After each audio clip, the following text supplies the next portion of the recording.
afternoon, everyone. My name is Elrika Benjamin, and on behalf of the Manchester Free Speech Association, I will be chairing this panel discussion. But the topic up for debate today is whether feminism, modern feminism, has a problem with free speech. On the panel today, we have Jane Fay, a feminist and writer on issues of political and sexual liberty at The Guardian, Julie Bindel, a freelance journalist, political activist, and one of the founders of the group Justice for Women, and Milo Yiannopoulos, the technical editor of the news website Breitbart. Now, the panel discussion will be conducted as follows. Each speaker will have 10 minutes protected time to deliver their opening addresses. There will then be a chair-moderated segment where questions from individuals will be addressed to the panel. And then we'll open it up to the floor for your Q&A, and it will be in the question time style with a roving microphone. Individuals will be picked at random, and a request that all comments are kept succinct and also on topic. And finally, there will be a closing statement at the end from me. This event is recorded and will be available online shortly. In the event of a fire, please exit that way, and please refrain from attacking the speakers on the way out. Now, my job here today is to ensure that speakers keep to timings and to keep the discussion at hand, and also to remain a respectful and civilised atmosphere for everyone, including the audience. But now we must talk about the rules of the debate. Now, here I have a copy of the Students' Union Safe Space Policy. Ooh. It's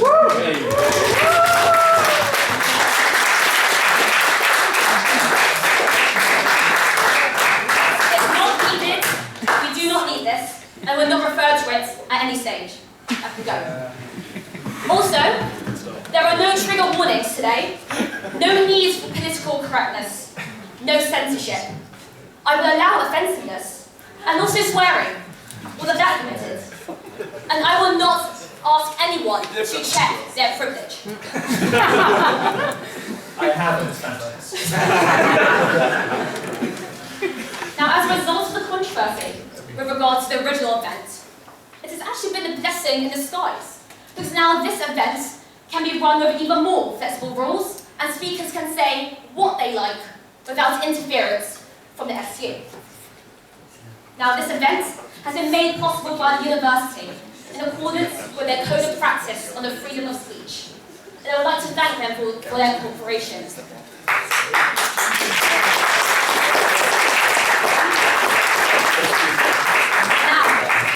Now, let us begin. So now I invite Milo to deliver his opening address for 10 minutes. Thank you very much.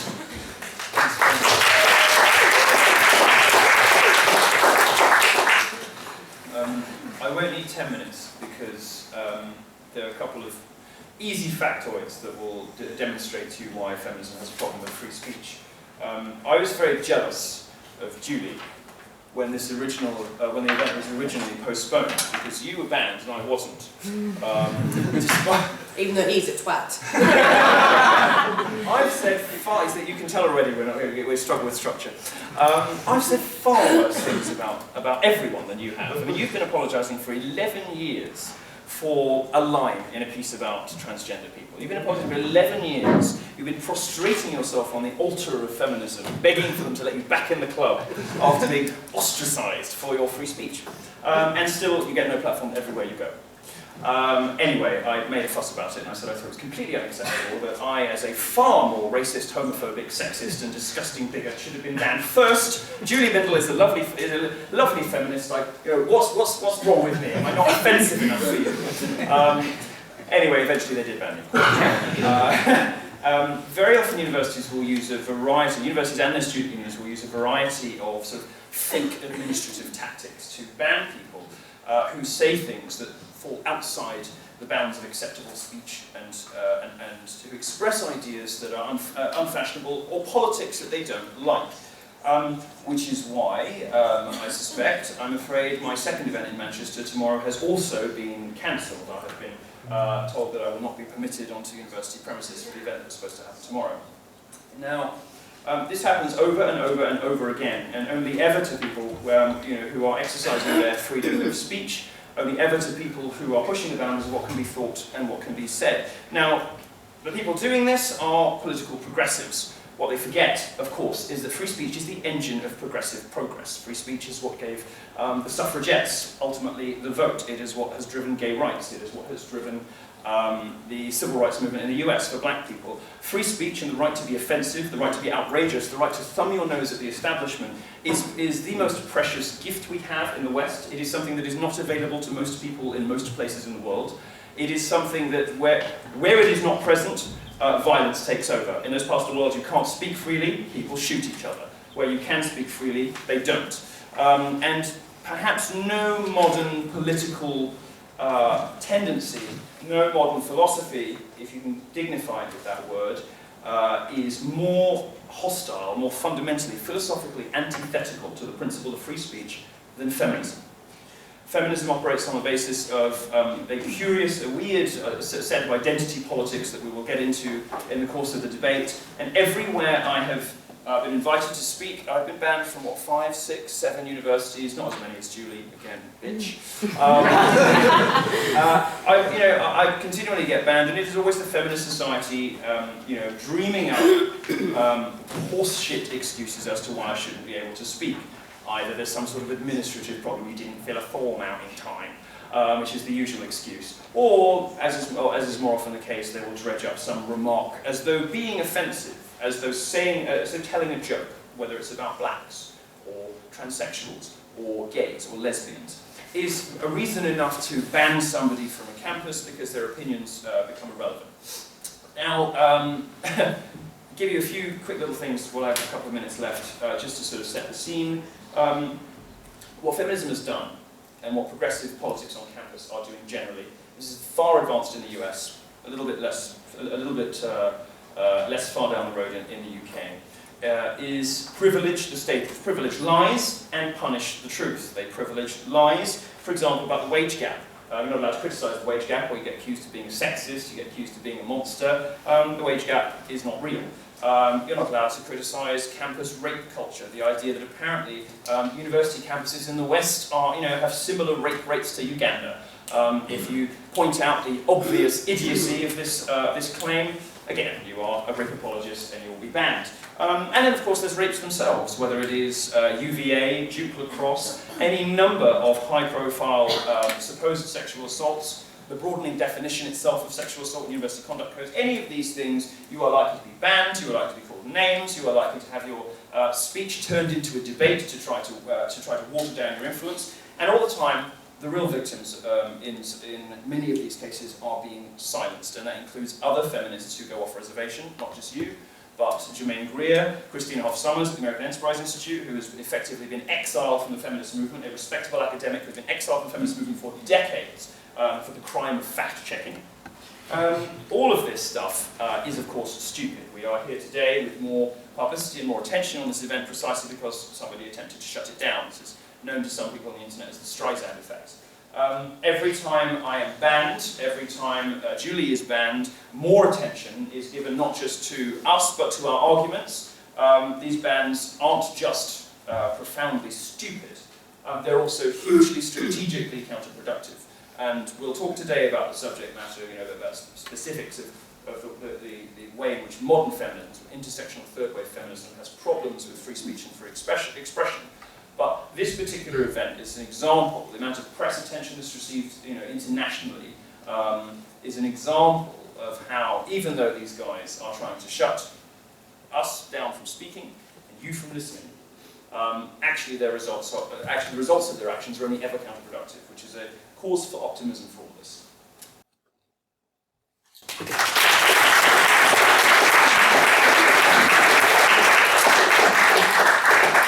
Thank you very much, Milo. I now invite Jane to deliver her address.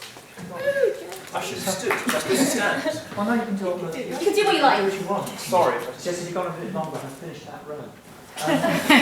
Nearly got no platform at the start of the day. We got to be outside Manchester Station, so there's no platform for the train to come into. Let's start out. I'm Jane Fay, I'm a journalist, a bit of a nuisance, I'm told. That's what I call my business cards. I have talk about free speech, let's talk about pornography. I have views on pornography available from good bookshops at £15. Related. If you want those. They're only the worst. I found myself banned not that long ago for the heinous crime. Can you not hear I it? don't No, think we so. can't hear you. Can you use that? Oh God, no, I can't see that. I was banned or asked not to turn up at an event for the heinous crime of having views on pornography and therefore described as a pornographer, a pimp and a brothel keeper. If you see Jane Faye, do not approach, just contact the police straight away. This starts out with, porn is a good place to start because over the Atlantic we have these views which say look, everything goes, free speech should not be abridged, and then some people go, no, I'm not sure, I don't like porn. So you can have free speech so long as it doesn't actually offend me, or as long as it doesn't. It's a bit like a vegetarian saying, well, I'll eat pork because that's not real meat. It's not real meat like beef is. I do believe in some restrictions on free speech because online, which is where a lot of this goes on, free speech is actually the freedom to intimidate and to terrorise, and it's where you don't have a level playing field. Free speech actually entrenches privilege. And had I spoken at the event I wasn't supposed to be speaking at, then I would have developed that point. But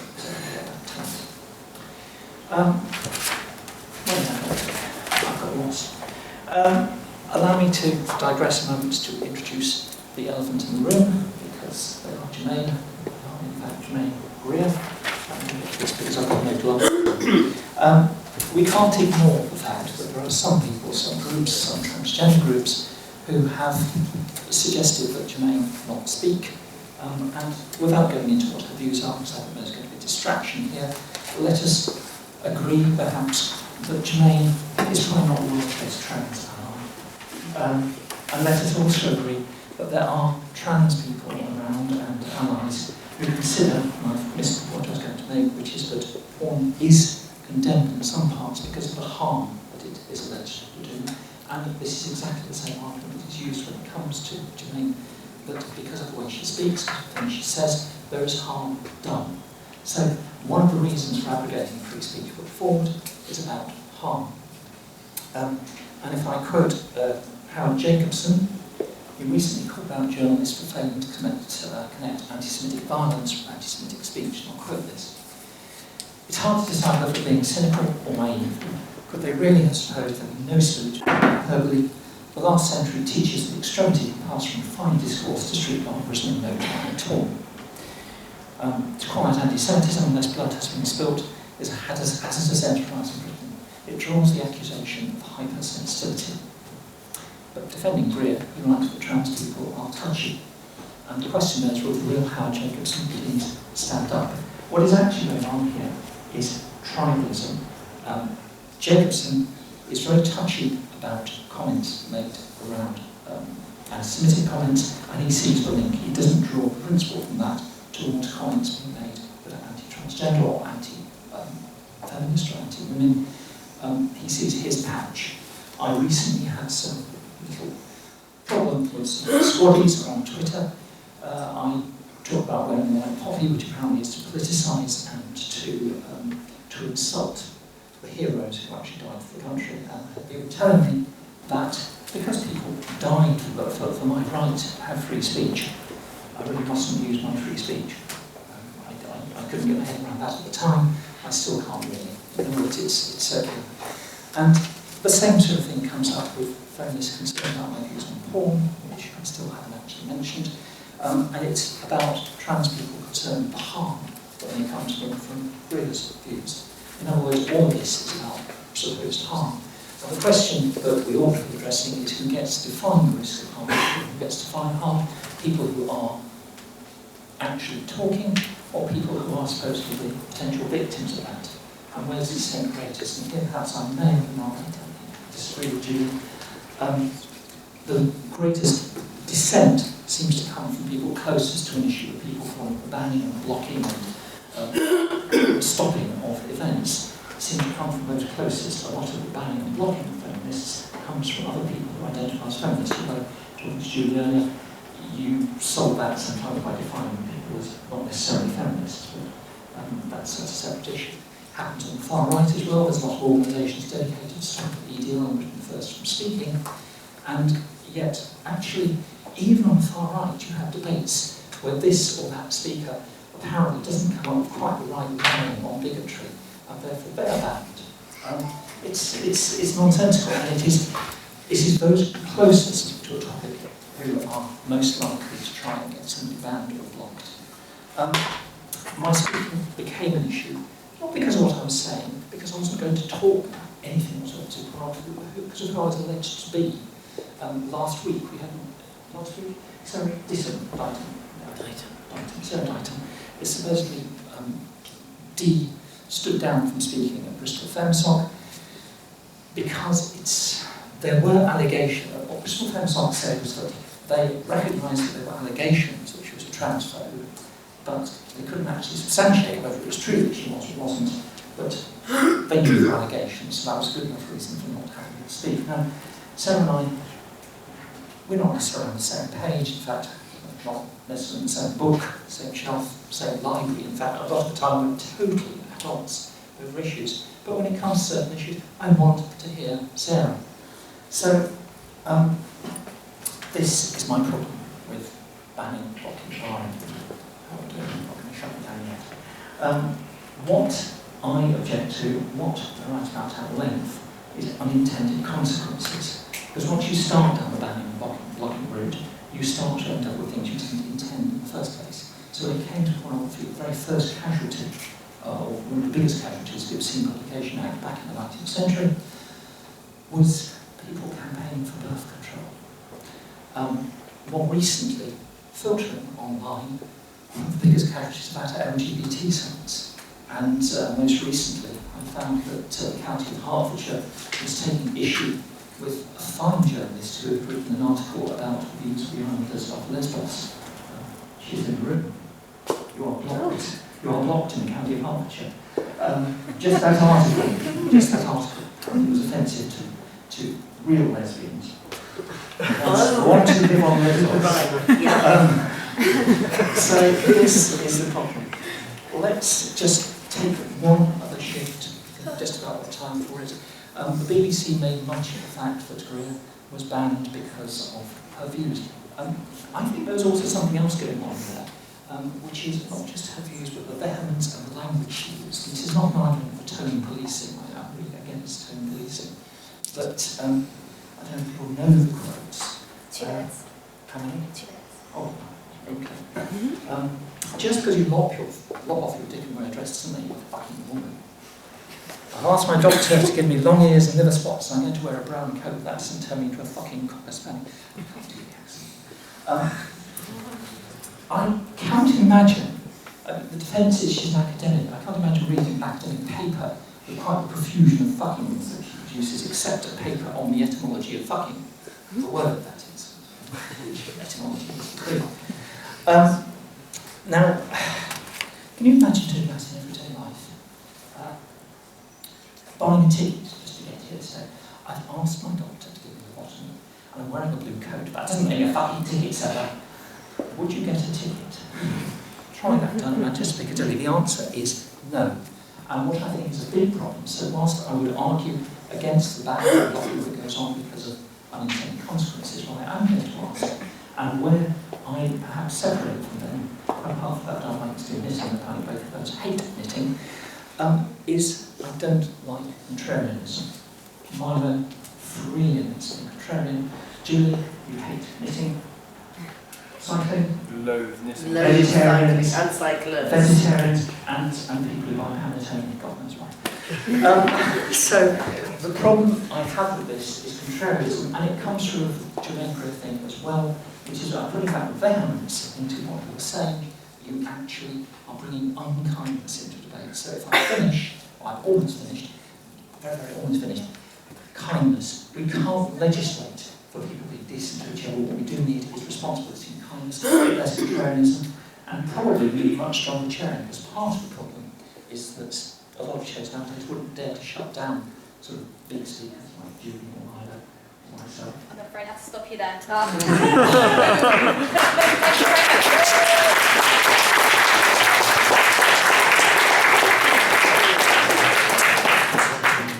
very much, Jane. I now would like to invite Julie to make her opening address. Thank you. Thank you, and I'm delighted to be here. I obviously have a very warm relationship with Manchester University. The first time I was invited here about 2 or 3 years ago to speak about the violence inherent within pornography.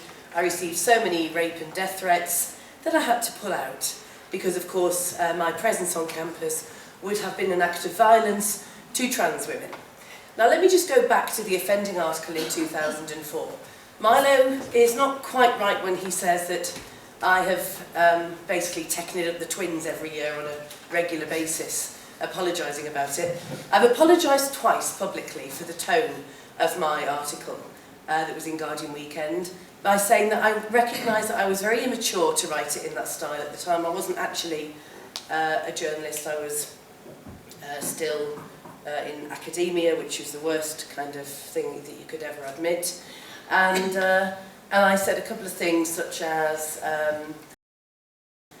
transgender people tend to be so extreme and rely on stereotypes. And I firmly believe that gender is a social construct. And I firmly believe that we're not born liking pink or dolls, and that if you like playing with trucks and you're a girl, then you must transition. So I was very clear about how this relies on the worst anti-feminist gender stereotypes. And I said, imagine a world inhabited just by trans people. It would look like the set of Greece. Now, the point I was making was that these are stereotypes, right? That feminists have built feminism on. Yes, modern feminism really has a problem with free speech. But you see, there are many, many different ways of being a feminist. Most of them are wrong, right? The one that is right is a feminism that annoys men. It doesn't alienate men, it doesn't upset men if you're decent men. But it does annoy you a little bit like good, anti-racist white people in South Africa living under the apartheid regime were annoyed when they lost their black servants that they treated really well. Because it annoys men, proper feminism, the feminism that I subscribe to and have done since 1979, because it means they have to give up some of their privilege. Now these modern feminists, the choice feminists, the fun feminists, the ones that don't want to upset men, they go around slut marching and getting their tits out for trafficking, and God knows what else. Men love it. Men love this kind of pro-pornography, pro-sex work, pro-wearing the veil, pro-anything that actually means that men keep their power. And that is why, everybody, that these modern feminists, such as the one in the women's officer here, the ones at Goldsmiths, and all of the men that are heads of the feminist societies and universities these days, some of whom, of course, will identify as women just for the day, that is why they do not like me and call me whorephobic, transphobic, biphobic, polyamoryphobic, Islamophobic, every other phobia that you can imagine, because they are reactionaries. They are the new right wing. They support, as they did recently at Goldsmiths, Islamist fascist men who wish to stone adulterous women to death over a free speech feminist campaigner, Mariam Namazi, who's an Iranian exile.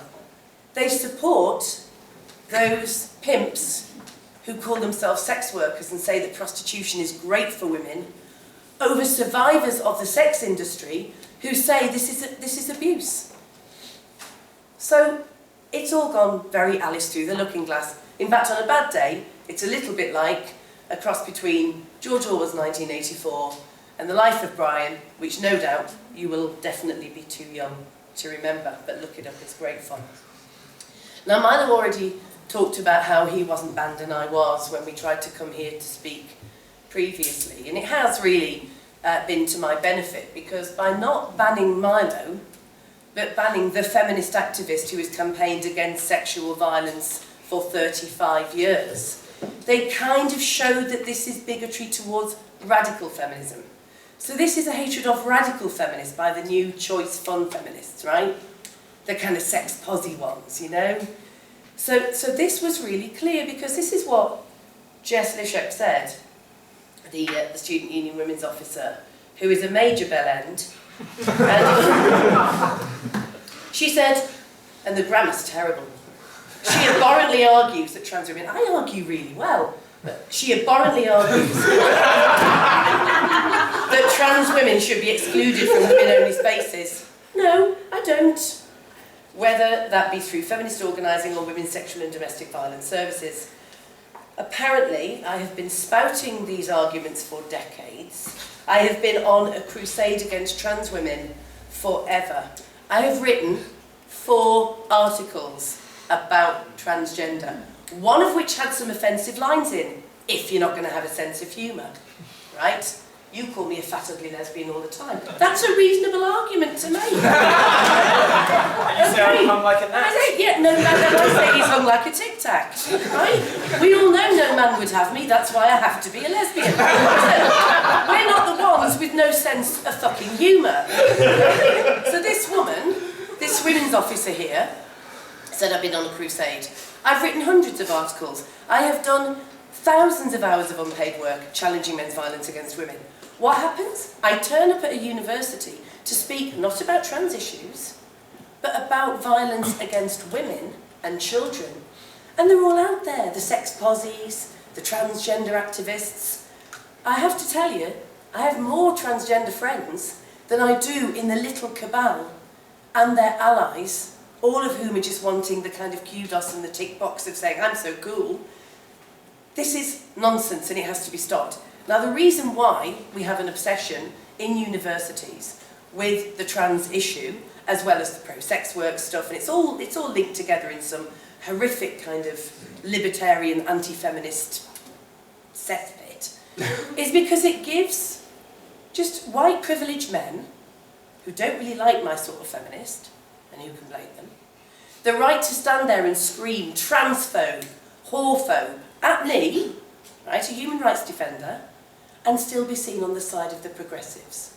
And this is why it's taken off so well. This is why we have men who are in charge of feminist societies who are sending out emails screaming transphobe to women in the feminist society because they've circulated an article that I've written about why we have such a low conviction rate for rape, or why we find it almost impossible to convict someone who's raped a child. So just because it's an article written by me. This is also happening to other radical feminists, both of my generation, older and much younger. It's happening across the board, and you have to speak out about it. This is not feminists shutting down free speech. It's pseudo-neo-feminists, the new reactionaries, who are not at all human rights defenders. They're capitulating to the most ridiculous, the most reactionary of viewpoints, such as there's a female brain and a male brain. The veil is a symbol of freedom for women. There are no women in Saudi Arabia or Pakistan who've ever seen it as oppressive. They're just choosing it. I'm sure I've got one more point to make and I can't find it. Okay. So, I was delighted to see recently that not only is every single thing that is written about me on the internet, most of which is lies, all of it is completely irrelevant and pointless, and you wonder if these people really could get a life. Now has a trigger warning, of a very special trigger warning. It doesn't just say, as it used to, Julie Bindel, trigger warning, cisphobia, cisgendered transphobia, polyamory phobia, biphobia, violence towards trans women, negativity about non-monogamy, whatever. It just says, trigger warning, Julie Bindel. I have made it.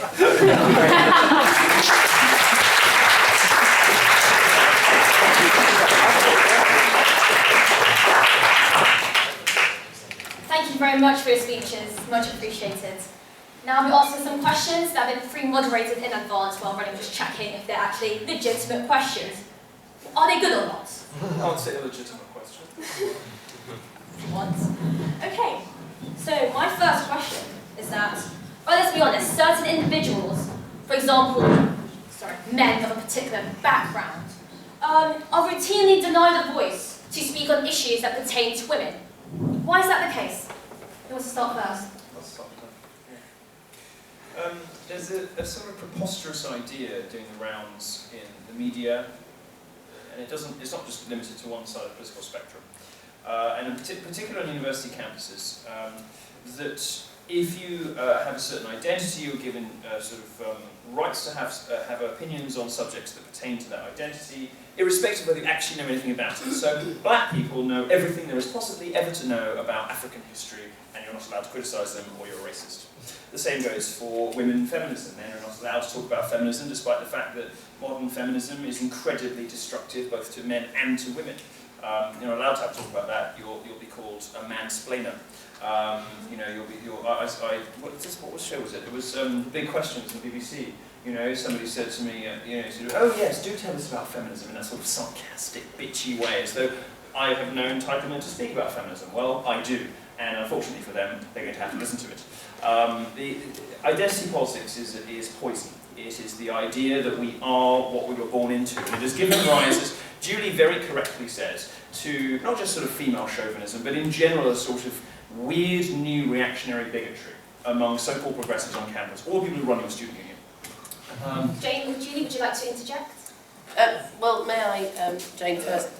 Just to say that Milo is right, that identity politics have become a total monster, and I lived through the first lot of identity politics in the 1980s when you were at a feminist conference, and it would be speaking as a black, disabled, working class lesbian mother, and by the time you got the identity out, there was no time for the question. And it was irritating, but we understood that the personal is political in its true sense.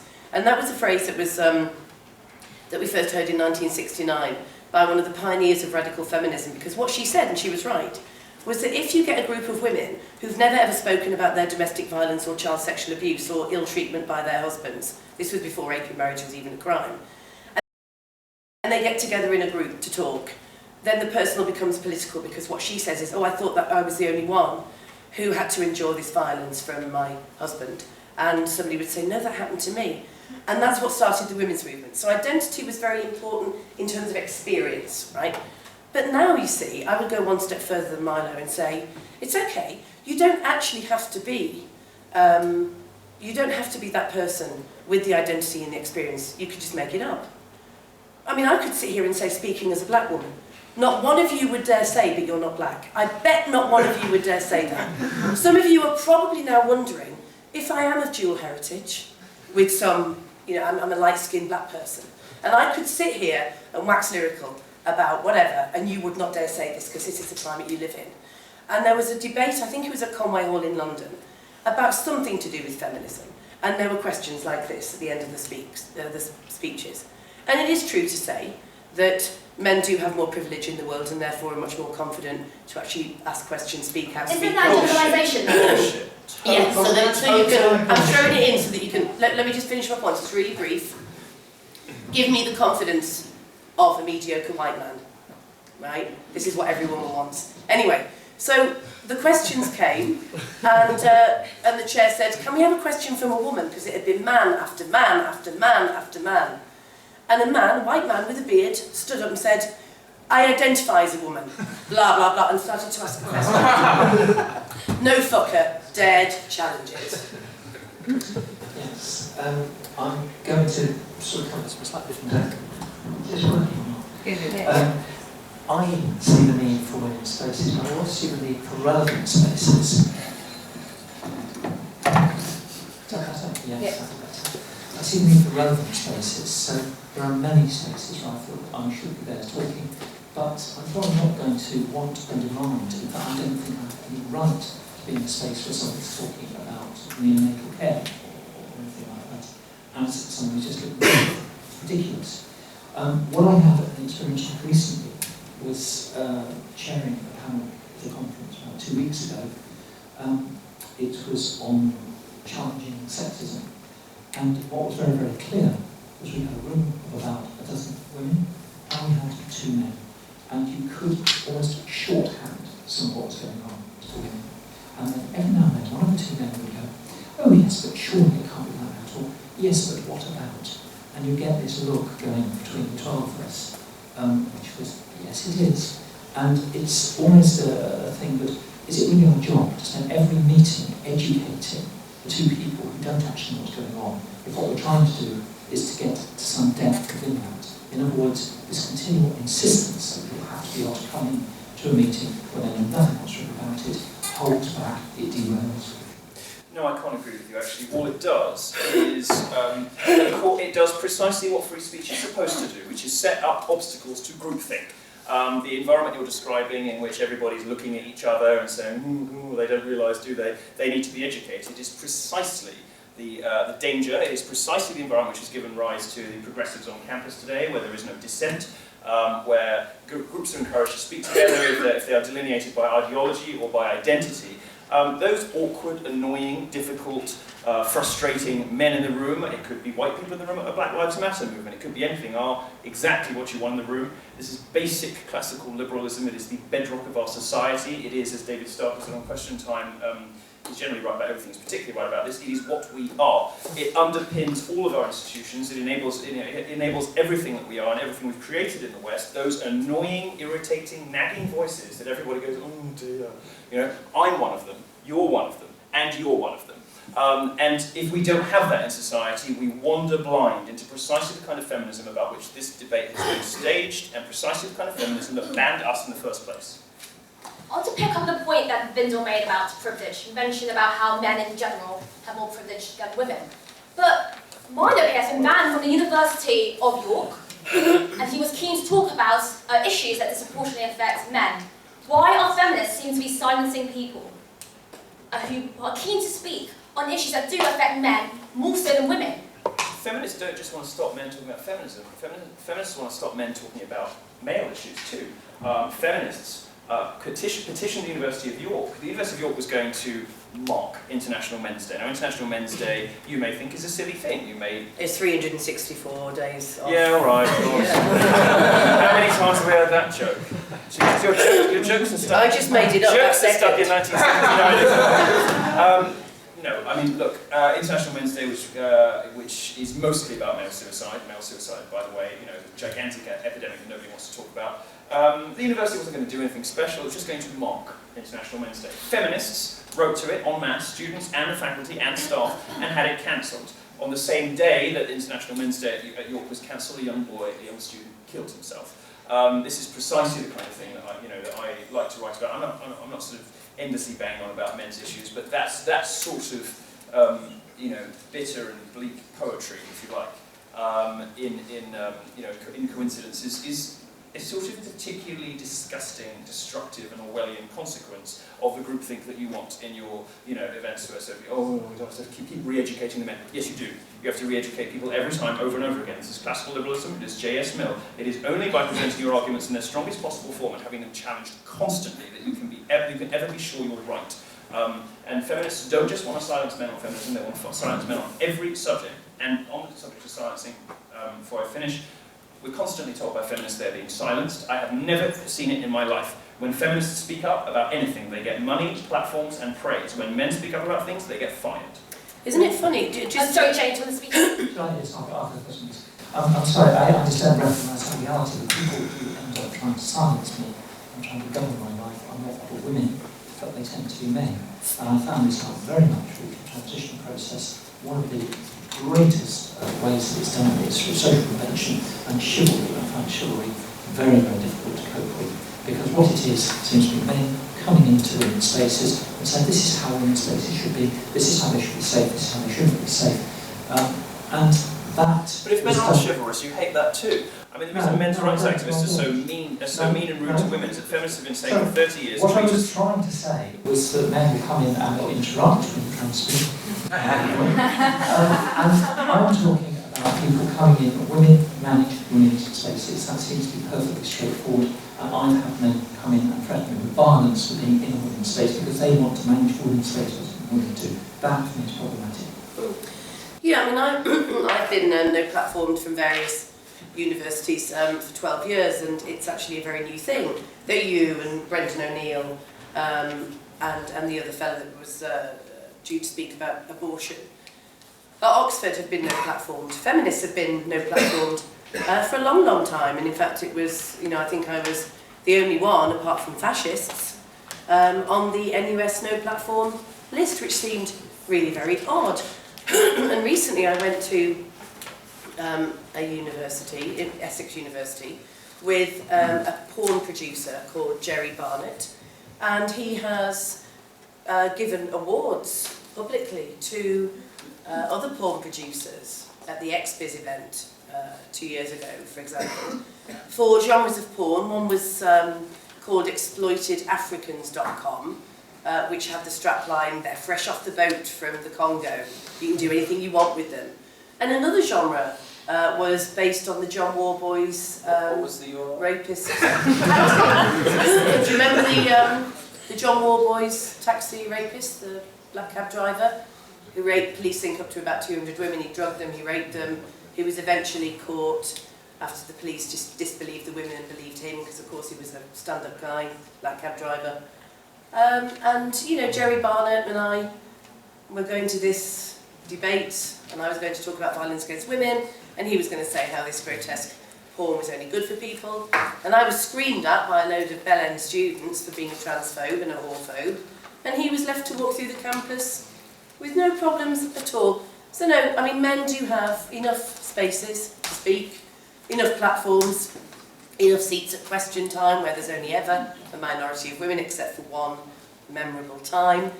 You know, I don't think necessarily that we should have to exclude men from particular spaces unless it's women talking about when they were sexually abused by men during their girlhood, in which case I think Jane, as a trans woman, might respectfully actually, who wasn't a girl during girlhood, might, you know, recognise that that wouldn't be appropriate. But otherwise, I'm not censorious, and I don't think that most feminists are. And I think that the feminists that you're talking about, Milo, are the ones who are the new right. They are the reactionary new right. Does that apply in the case of, for example, the Tim Hunt situation? A prominent guy who made a simple joke about women wasn't meant to be taken seriously, but he got castigated a lot on Twitter and in media. What are your reactions on that? Well, what happened to him was, and you're right, they are, well, I want to resist the new right, because I don't think you can place these people on political spectrum. They certainly identify themselves as progressives, as left-wingers, yeah, right? What you mean, I think, I don't want to put words in your mouth, is I think you mean they're the new authoritarians. Yes. They are the new generation of people who want to bully and to lay down the law about how other people should live. Now, certainly you can make the argument that through perhaps even most of our species' history, the religious right or the right-wing, the conservative element has been the one that has, if you want to phrase it like this, held back progress for minorities. That isn't the case anymore. The authoritarian nannies, bullies, pearl clutchers, and fainting couch authoritarians now come from the left. So when you call them the new right, I think what you mean is they're the new authoritarians. And like all authoritarians, they don't like free speech. Like all authoritarians, they particularly hate the sound of laughter, which is why they hate us so much. And like all authoritarians, they lie. And what happened to Tim Hunt was that Connie St. Louis, who had lied about her CV, lied about Tim Hunt too. Nobody would challenge her. Why? Because she's a black professor. Nobody dared. Nobody would go anywhere near it. And this is identity politics in play. The idea that because she's black, she exists in an oppressed class and therefore deserves special get-out-of-jail-free cards. So she was allowed in her career to get away with all sorts of things. And the worst, and of course, if you're allowed to get away with murder, you keep pushing the envelope more and more and more. And eventually she saw a juicy target. She couldn't help herself. And she told a series of brazen, outright lies about what this man had said in order to get him fired because she wanted a straight white male scalp. This is not the behaviour of brave, radical activists for minority rights. It's the behaviour of bullies and authoritarians. It's the behaviour of people in power. It is the behaviour of people who know that they can get away with murder and who know there are no consequences to lying. That's what she did. That's what happened to Tim Hunt. And it's happening, by the way, to men up and down the food chain, all across society, whether it is about rape culture, whether it's about false allegations of rape, whether it is Tim Hunt. It is happening to men everywhere. A couple of things there. I find jokes problematic, and I find it problematic as somebody who in the past career wrote jokes for TV personalities. I'm afraid I once wrote jokes for your enemies. You've lost the room. I probably have. Does anybody remember Mr. Blobby? Yes, I wrote those. Oh, fucker old. But I did. Carry on. But I also put together a sort of stand-up routine, and then after a while I backed away from the stand-up routine, because looking at it, self-analysing, a great deal of comedy is about hatred. It's either hatred of other groups or it's self-hatred. And I think comedy is a very dangerous place and want that you enter actual peril. There's a very good piece in the Guardian today, I don't like the law against. Everything sexism. Oh, she's fine. Oh, good. It's not fine, it's an abomination. She's, you know. One says yes, one says no. And she's pointing out the extent That's to which the rape joke has become commonplace, and I think it's like 1 in 4 men just tell rape jokes as a standard. I think that takes us somewhere that we shouldn't be going. The one thing I would like to disagree with Julie there is it's too easy. It's new versus old. The old guard are really very, very nice, and the new guard are actually sort of... Well, do you not think that third wave feminism has moved away from its original origins of what it's meant to do? Everything feminism has. All I'd say is that, and Julie knows this, people who were sort of coming down with myself that we wanted to ban any reference to porn, and it was more from... I know because you gave me support that you did not endorse what they did, but this wasn't the new feminists doing this, and I have seen that same group out actually trying to block and ban marches and like. It's not as simple. It's authoritarianism of every stripe going through modern culture. It's not new versus old. This is not an ideological battle between the different strands of feminism. It's not a generational battle, rather. It's an ideological one. So there are many young radical feminists who are sick of these fun, choicey, sex-posy feminists who support all the things that are bad collectively for women.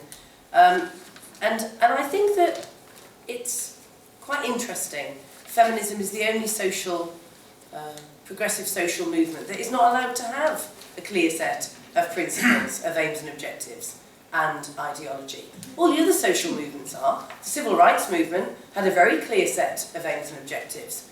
It was to overthrow white supremacy, it was to emancipate black people, people of colour, it was to change the system, to change the apartheid ghettoised system. Feminism is about overthrowing male supremacy, about liberating women from patriarchy, about so seeing about women... that, if it does exist? But seeing women as a sex class. What's wrong that, with patriarchy? What's wrong with well, it? but let me just finish my point. We have, feminism has a set of aims and objectives. It is an ideological, social, political movement. It is not up for grabs so that everybody from Margaret Thatcher, Beyonce and Katie Price can say, yeah, I'm a feminist because I've got a vagina. You need a bit more than that. You need a bit more than a loud mouth and a vagina to be a feminist. You need to be a committed feminist who's fighting to end an oppression of a class of people. Milo, would you like to comment on that? Yeah, well, I mean, you're entitled to your own definition of feminism, but other feminists don't share it, and you have no right to lay down the law for other feminists. It's nobody else's fault that there is a group of people who describe themselves as feminists that you don't like. Yes, every other movement in history has identified for itself a clear set of objectives. Feminism hasn't managed that. That's feminism. Yes, we have. That's feminism. Yes, we did. Well, your version of feminism has done that, but there is a new generation, which is not insignificant in number, that calls themselves feminists. Now, your generation, the campus radicals of the 60s, 70s, and afterwards, were all about people being able to self-identify, about liberation, free expression. Well, if you hold those principles to be true and you believe in them, you have to allow this new generation of feminists to describe themselves however they like. I'm not they stopping describe them. themselves I'm disagreeing with them. as feminists. Now, if feminism has failed to, as it has, to arrive at a coherent set of principles, that's the fault of feminism, nobody else. It's not that they're not allowed to have a set of principles, it's that they're too incompetent and bitching and backstabbing and fighting, and there's too much sort of basically catfighting for the movement to ever. I mean, for someone who calls yourself a progressive or whatever you call yourself, or Well, I didn't say someone, no comments on progressive. I mean, you really use some very, very old-fashioned sexism, don't you? Some examples? Really old-fashioned catfights examples, and bitching and all this nonsense. Catfighting, bitching.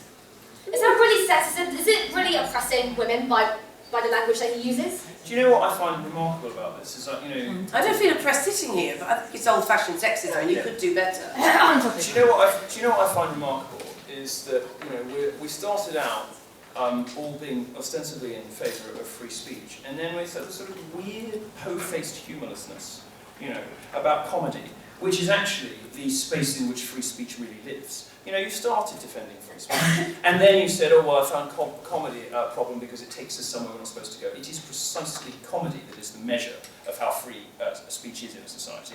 And it is comedy, you know, where people can say things that under other circumstances would be unacceptable. It is comedy in which, you know, great truths are shared with people who wouldn't otherwise read serious books. And, you know, you are suddenly coming across all, you know, very uptight and PC in precisely the manner of the sort of campus feminists you hate. So I found myself, having previously been on a panel of 3, you know, brave dissident free speech defenders, being the only person now who is prepared to say, yes, it's okay to say catfighting and to tell jokes about rape. It is, both of those things. It's fine. Our problem with comedy is not that it shouldn't be, nor do I want it banned. So I'm pretty much saying, no, I don't want it banned. What I'm saying is that it came across when we initially brought it out, was that somehow safe territory. It's a place where you can just go and let fly and do whatever you will. Would you characterise comedy? Sorry, I was interrupt you, but let's have a chat about it. You'd characterise comedy as, you know, being based on, I think you said hatred, right? Now, aggression and hatred. Well, the other way of looking at comedy is to say that it pokes fun at the establishment, that it mocks, you know, powerful people in a way that isn't always straightforwardly possible. Now, one of the reasons why comedy is so dead in this country, why British comedians are so awful, is that they come from the same ideological place as the establishment does. There is no one, you know, if you wanted to be a funny, dissident, you know, riotous comedian these days, you have to be right-wing. Because the media and, you know, all of the academia, the media, publishing, the entertainment industries are all so solidly ossified in, you know, this sort of crazy set of left-wing principles. If you wanted to be a dissident, funny, quirky, brave comedian, you'd have to be a conservative. Now, that isn't because comedy is rooted in hatred, it's because the essence of comedy is mischief and irreverence. Jane, your response to that? It would be very nice if it was. The problem with a lot of these free speech debates is they come out of something that started back in the 18th century. Sorry, I lost you in the late and bound to the 18th century. That this was always about privileged speech, the speech of a few.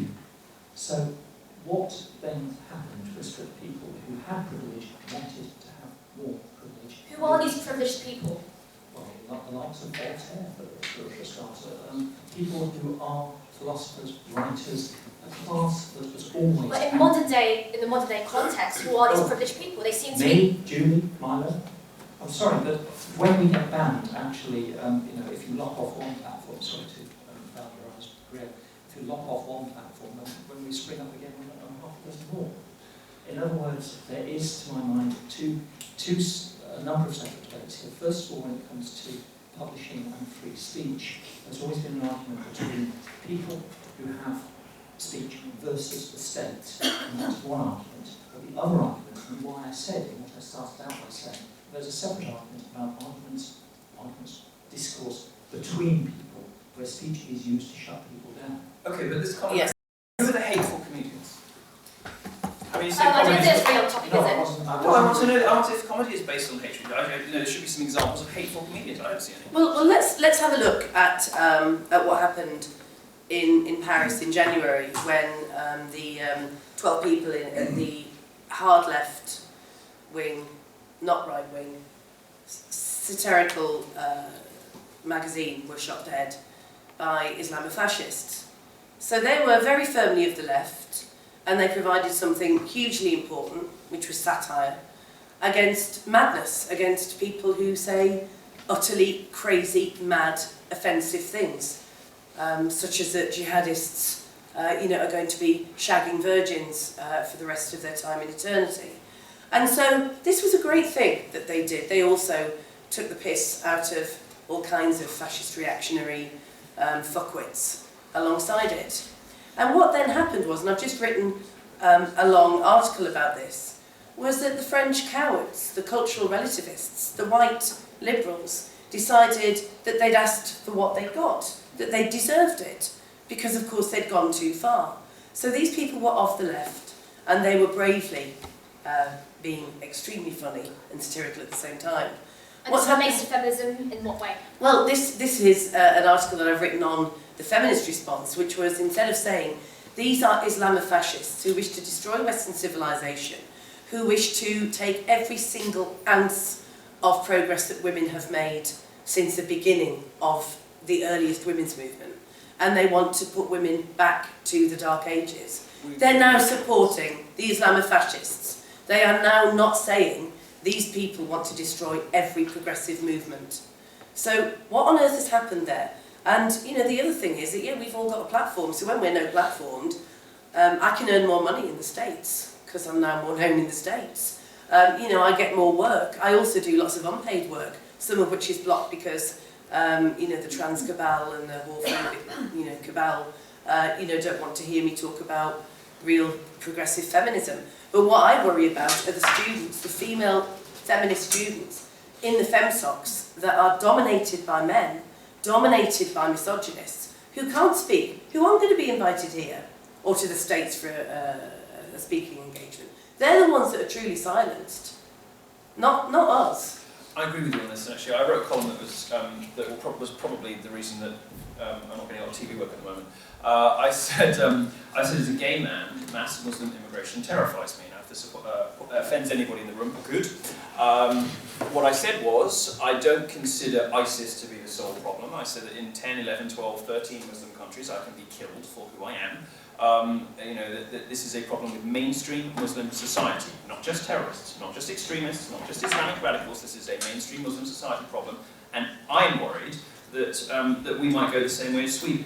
Now, it sounds a very UKIP-y thing to say, of course, but you know, what I find remarkable, and I think this is a point of contact that I have with Julie, is that precisely the people who are supposed to be sticking up for my rights, for example, gay societies and universities, Stonewall, all the rest of it, have thrown their lot in with Islamists. That, you know, which university was it? Goldsmiths. Goldsmiths. You know, this ridiculous woman, Bahar Mustafa, who was, you know, who now fortunately has lost her job. She was certainly not fit to practice, you know, any kind of public relation, any kind of publicly funded job. But you know, you've got the LGBTQ plus asterisk whatever organisation. Oh shit. The organisation there lining up with the Islamic Society. Now this is an extraordinary... Against a feminist. Against a feminist. This is an extraordinary Can we just hold it there and let's see what the audience thinks? I'm just going to hand it over to you guys. It's the most interesting part. Okay. Everyone, it's going to be question time style. Now we've heard what they have to say. What do you have to say? If you have any questions or comments, please raise your hand and I'll get the steward to come to you. So, the one in the middle right there.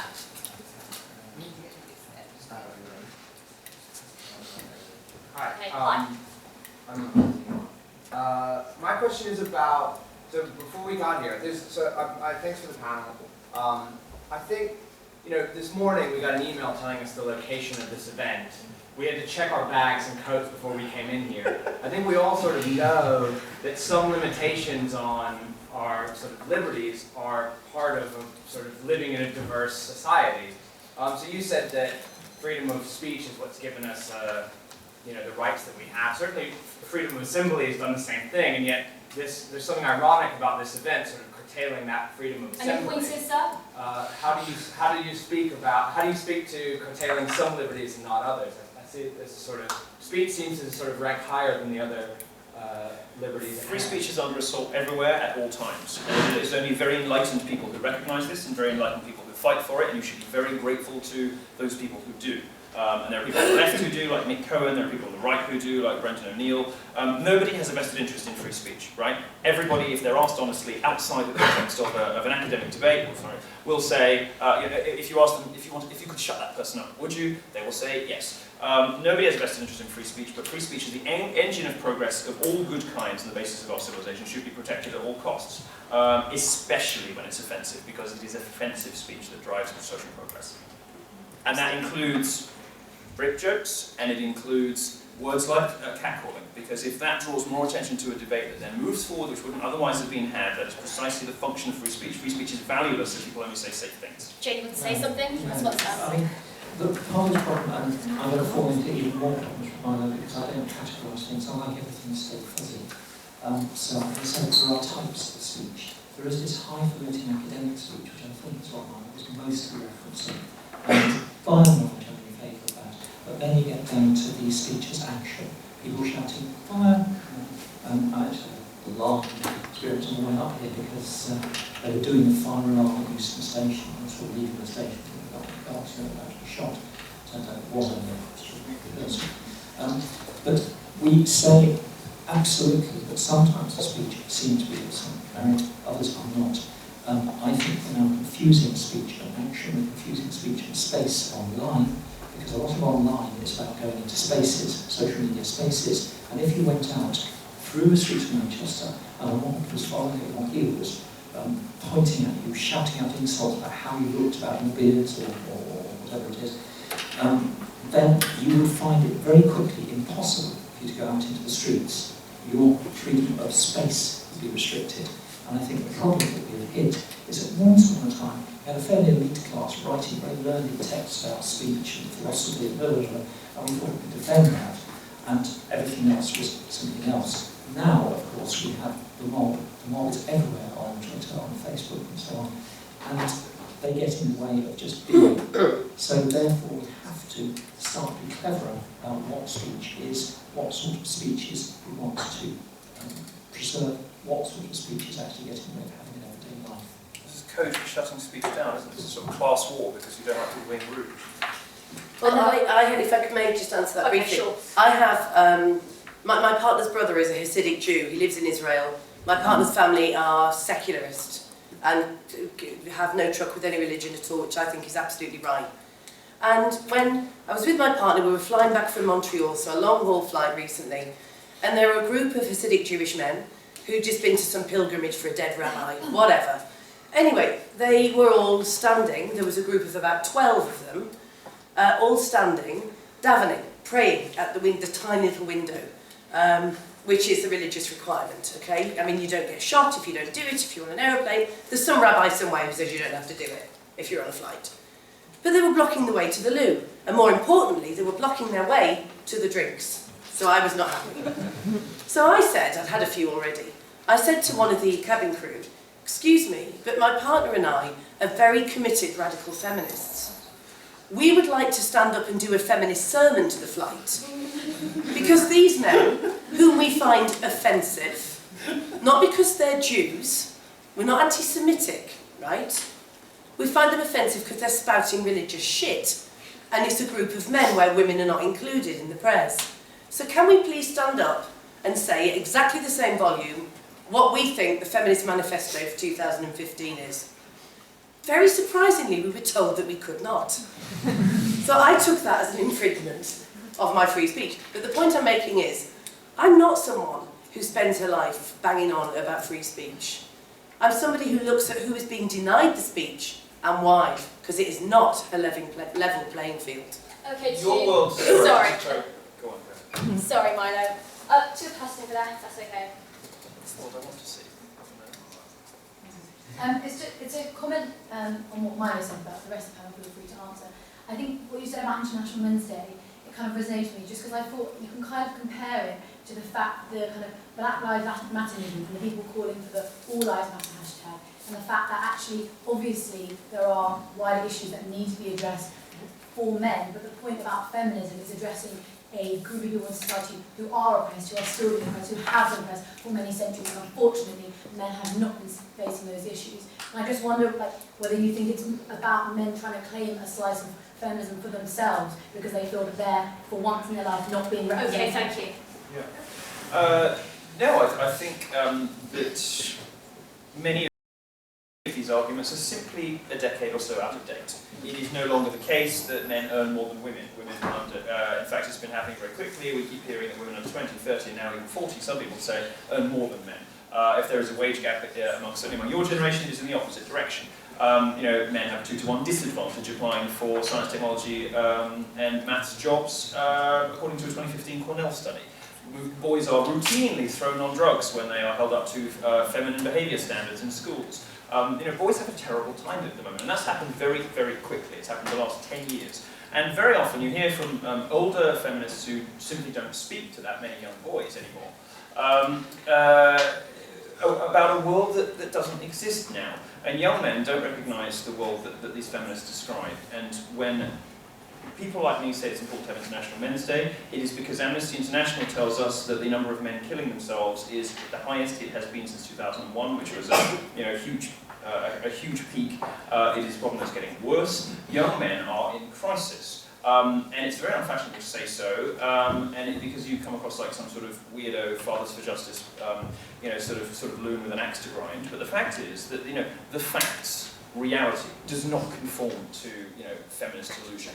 And those two pictures are getting further and further and further apart. So no, I don't think it's got anything to do with men trying to move on feminism. We don't want feminism. I will say I want more feminism because the more feminists that get airtime, the more women and men move away from it. Because they're all completely fucking nuts. But this has definitely got nothing to do with men trying to move in on women's spaces. This is about genuine anxiety and crisis in young boys, educational and emotional. On that point, can we take another question from the front, please? One in the middle, if that's okay. Yeah, Milo, you referred to John Stuart Mill. I suggest that you maybe read his book on liberty again, because he clearly makes the point that the point of free speech is that it's the best way of pursuing truth. That through argument, it is the best way of ensuring that we get towards truth. It's not an excuse to just spread whatever bullshit you want, and then when someone points out that something you say is sexist, to say, well, free speech. It's about discussion, and it means that you have to respond to criticism, and it's not an excuse to say whatever you want. I think you made your point. That's fine. It is precisely exactly an excuse to say whatever you want. And as I said earlier, it is offensive speech. It is the speech at the fringes, the speech of dapper laughs and Katie Hopkins and feminists that drives society forward, not the speech of the rest of it. It is precisely offensive speech that J.S. Mill is the most, the classical liberalism as described by J.S. Mill is it's most important that is protected. Precisely that speech on the edges. Okay, well I can't let, excuse me Jane, just one brief point. I can't let what Milo said about women and the great position that we're in, where we have power and liberation over men. No one's denying that boys and young men are in crisis. Actually, feminists are your best friends, because we're the ones who believe that you're not born bad, you're not born a potential rapist, you're not actually born anything but a baby, and that it's the power that corrupts and it's the privilege that corrupts. And having privilege by being born male is something quite notable. But bearing in mind that, and men's rights groups can skew these all they like, but we have the World Health Organization and statistics that are irrefutable to back us up. No one can deny that issues such as rape, domestic violence, sexual assault, sexual harassment, losing your job when pregnant, domestic violence through pregnancy, female genital mutilation, early and forced marriage of girls is endemic. The brutality that women and girls face and suffer on a global basis is way disproportionate to the violence, sexual violence inflicted on men, although that of course matters too. And if you're in any doubt, every woman in this room knows that there is only one thing that unites women and girls everywhere in the world, whether we're black, white, poor, rich, whatever.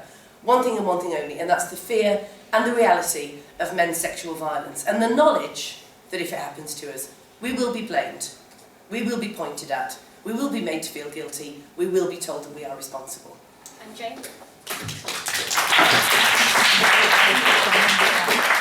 That is part of the group which one is condemning, and something which one learns very, very quickly when you transition. Basically, it's a blame culture. I just want to pop back on this whole John Stuart Mill thing, which the audience member there brought out.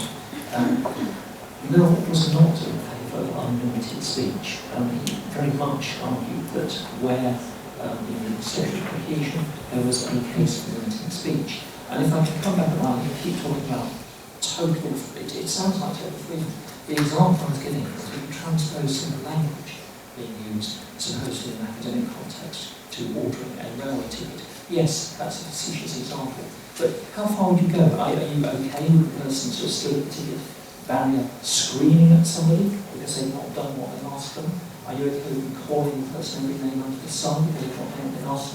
Is that where free speech takes you? Well, that is part of free speech. That's the purpose of social censure. You know, when you talk about what the proper limits of free speech, we're talking about, you know, whether the government clamps down on certain kinds of speech, and whether, as the late Aaron Schwartz, the founder of Reddit, said, that other private institutions, their behaviour has a bearing on free speech in the public square too. So that's Facebook and Twitter. Right? Universities are public institutions. The speech that they allow on campus is, to some extent, it represents state endorsement or state censorship of certain points of view. It's my view that nobody in this sort of environment, in this sort of panel format, should ever be denied a place unless they are, you know, inciting violence or they're terrorists. Okay, to individual here. So there are limits. Okay. Yeah, I've never said there's no limits, but I think I would set the limits way, way beyond everybody else here. Let's go. Hi. Wouldn't the most racist, misogynistic, pro-rape, homophobic joke you could possibly imagine, is that a price worth paying for free speech, to be able to listen to things like that? Of course, because the proper way to treat unpleasant bigotry isn't with censorship, it's with a spotlight. And if a joke is that unpleasant and that hateful to people, it will be roundly condemned by everyone who hears it. Fair. That's not true. Next point. Do you want to comment on that, or? Well, the problem is not endemic in the joke. It's endemic in the social context. And if that joke is actually reinforcing racism, sexism, homophobia, and actually leading to consequences, then yes, it is problematic. Whereas if it's at a point where we're so far beyond those things, and I don't think we are, then it ceases to be problematic. So could you clarify the word problematic? So I don't really understand that word. It's problematic for me to understand that word. I've never been. So could you just clarify what you mean? Sure. Well, it's simply something which brings about a problem. And to me, a problem is, I think that's almost getting circular. It's where we are endorsing and therefore leading to an increase in racism, homophobia, sexism, then that is a problem, and shorthand, that's problematic. And when I say that of joke, of speech, or whatever, then it does depend on the context, because there are jokes that I could tell about the 19th century or the 18th century that would now be completely not got by the audience, because we're so far beyond the issues concerned that they are neither funny nor not funny, they're just arcane. So when it comes to a joke in the modern context, then yes, if a joke about rape is leading to a marked propensity for somebody to get off or to reduce the conviction rate where people have committed rape, then that is a problem, that is problematic. Okay, can I just take two comments from there, please? If you wanted to speak. Yeah, just a question that was originally meant for Jane, but I guess for Jane and Julie now, is what you said.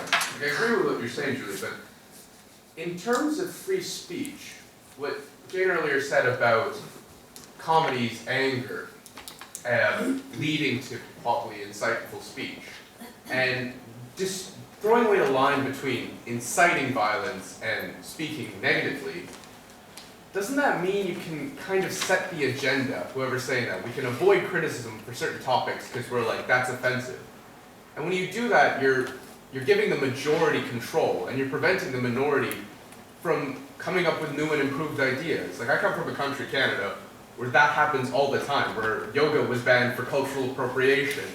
And favourite. Yeah, and Yoga should be banned, though, to be fair. but it doesn't have to prevent violence. I'm sorry, could you hand it over to... Yeah, I'd just like to say, whenever you talk about these issues, I've been talking with a few friends recently about feminism and such, and whenever you mention kind of, you say the pay gap's a myth and that sort of thing, you're instantly branded as a misogynist and a bigot and that sort of thing. Yes. And I was just wondering like how we can overcome that and get society to a point where they take in these facts and rather just instantly dismiss I'll tell you a them. simple reason. Pay women more. You don't need to pay women more because they already earn the same, because if paying them differently would be illegal when it doesn't happen, because you're confusing wages with earnings. Now, there's a very simple way to deal with this. There are two routes through this problem. We live in a society where telling the truth is not just socially stigmatized, but it is professionally dangerous. if you tell the truth about the wage gap, or even if you ask for a discussion about it and suggest some economic reasons as to why women's different choices and various other factors may explain what apparently looks like a gap in what men earn and women earn, you are indeed branded a misogynist, because we live in a society where the truth is dangerous. The two ways to deal with it are, one, ridicule. Laugh at these people because they are ridiculous and they deserve your ridicule. And two, remember that nothing bad happens when what you call the new right, what I call the authoritarian progressive left. Nothing bad happens when you turn around to people who brand you a misogynist, racist, homophobe, and say, I don't care, go fuck yourself. I know I'm not a misogynist, I'm talking about economic fact, and if you can't handle that, and your response to that is to try to delegitimize me as a speaker because you don't want to hear the arguments, go fuck yourself.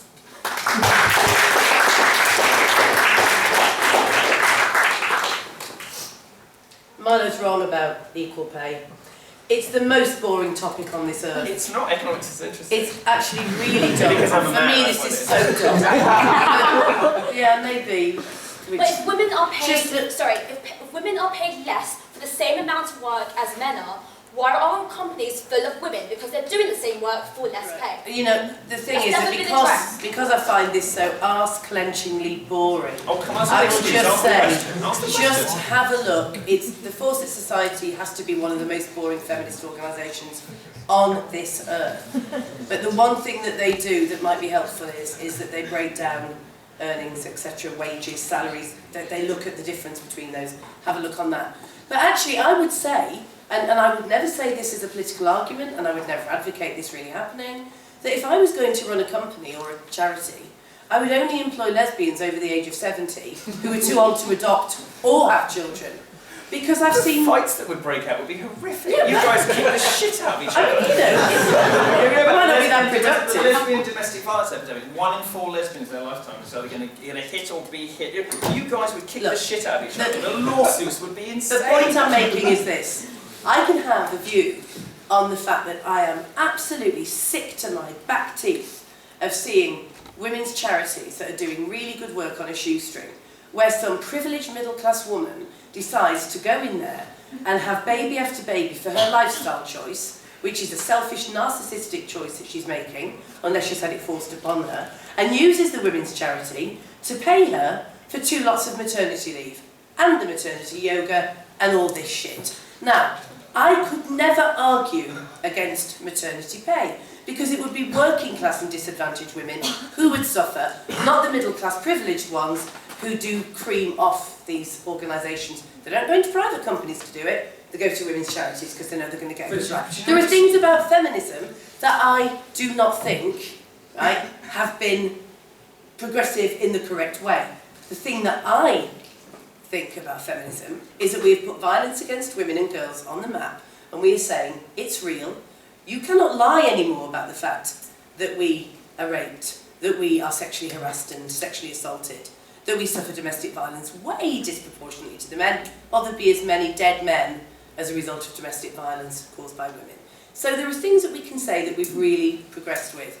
And, you know, Milo can decide that he knows he's the only man on earth that's actually come up with the research that shows that women are not paid less than men. Absolutely well, not. then somebody should pay him billions It's Christina to Hall publish Summers at this. the American Enterprise Institute, and it's very, very simple. If you take all of the, we were talking about the wage gap, not domestic violence, although it's interesting when you look at domestic violence, the charities that actually have the least support of all are gay domestic violence charities, because they don't involve women, so nobody cares, so they don't get funding. The domestic violence charities that don't involve women get no money at all. But we were talking about the wage gap, and the wage gap, if you take all the money that men earn and all the money that women earn and do a simple division, which no reputable economist takes seriously, then yes, you will arrive at some kind of 77, 79 cents on the dollar figure. What this doesn't take into account is biology. It doesn't take into account the fact that women have babies, and also even if they don't have babies, they make different life choices. They work shorter hours. They don't, they take longer holidays, whether or not they have children.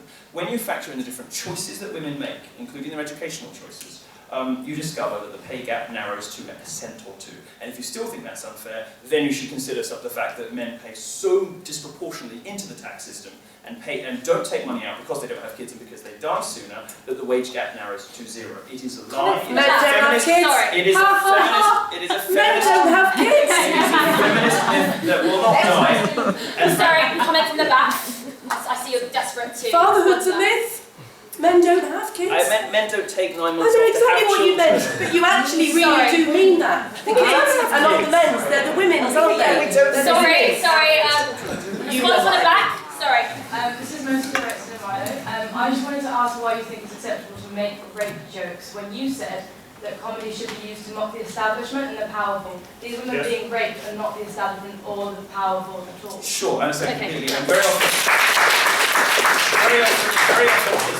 it's important to understand the object of comedy like that. Very often when people make those jokes, they're not making jokes at the expense of some woman who's been through a horrific experience. Dapper Laughs, for example, is the object of his ridicule is the liberal establishment, is the progressive establishment, it's the Guardian. Dapper Laughs isn't laughing at women who have been sexually abused, he's laughing at the Guardian. And those jokes perform a function that is related to what is acceptable to be thought and said in public. Nobody's laughing about raped women. Nobody. To the person in front here. So how do you think free speech relates to the people who, say, have more of a problem expressing themselves or more of a problem accessing the ability to talk this kind of argument? So is free speech just something for the educated and the articulate, and if not, how do we overcome the people like, what about the working class people who can't, Yeah, well, I found what Jane said very upsetting, because she's talking about this mean, awful speech on the internet. Actually, that's a sort of class war that's going on there. Really, what you're saying are these uncouth mobs that will, they keep using swear words. Free speech is the most important for working classes, and it's the working classes who sometimes don't express themselves with the sophistication and eloquence that the three people on this panel are expected to do, that are called trolls, harassers, misogynists, and abusers online. And very often, that's not what's happening. Getting at the educational level or anything. Just talking about when you get a mob after you're effectively shouting you down. Whether they talk posh, The price of being in public life. whether they talk posh or otherwise. And it doesn't just happen to people in public life. Now let's clear up something, and it may be that I misspoke myself, in which case apologies. I had issues doing comedy because I was writing it, because I started to take part what I was doing, and anger is not quite the right word. It is that the great deal of comedy is founded in aggression, either outward or inward directed. And I'm not ever saying that necessarily incites violence. It is just that it to me is a troubling medium because of that aggression base. And if you cut away from that, and there are techniques who manage to do this, you end up with things like puns and wordplay and surreal. And you get people like Milton Jones and Tim Vine, which isn't going down the traditional route. I just part company on the Dapper Laughs thing. I do think that there is an impact on rape. And You have to show it. You have to show measurable harm. And when it comes to free speech people, yeah, this is absolutely it. We up here have privilege and we have platform. And what I'm increasingly very worried about is the whole of this debate, both sides of this debate, which I didn't, because of the time constraint, which I didn't get to, is about a bunch of privileged people arguing about which other bunch of privileged people are allowed to speak, because students are also privileged, you are privileged, you're deciding who will speak. And what I see as I go out as a journalist and I talk to people, who don't get any public platform, and they are lacking, and they are being shouted down by the Twitter bots, educated or otherwise. We've got to be kinder, and I think kindness is what helps to bring about free speech, not adherence to principle. Okay.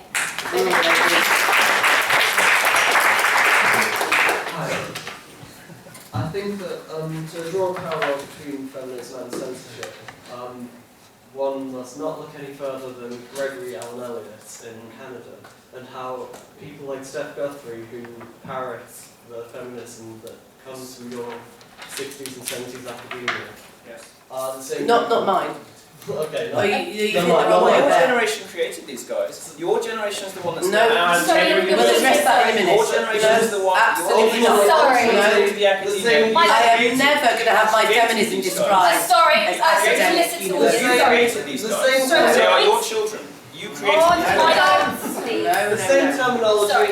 and the same arguments that are used to actually shut down, and there's legal recourse against people like Gregory Allen Elliott and Erin Joni, who are being persecuted legally for speaking out against feminism. I don't know who these Right, so people are. Erin Joni is involved in a controversy, not to get too complex, but he complained that his girlfriend had, by her own definition of Oh rape, yes, I know. raped he is. him, Yeah, I know he is. and his career is ruined. Gregory Allen Elliott in Canada is on criminal trial for disagreeing with a feminist on Twitter. He is at very real risk of having a custodial sentence because he disagreed with a woman on the internet. Yes, I mean, I agree with That was your freedom of tweets thing. I did. I interviewed Lawrence Southern, who is a great Canadian libertarian politician who raised $50,000 to put his life back together after feminists tore it apart.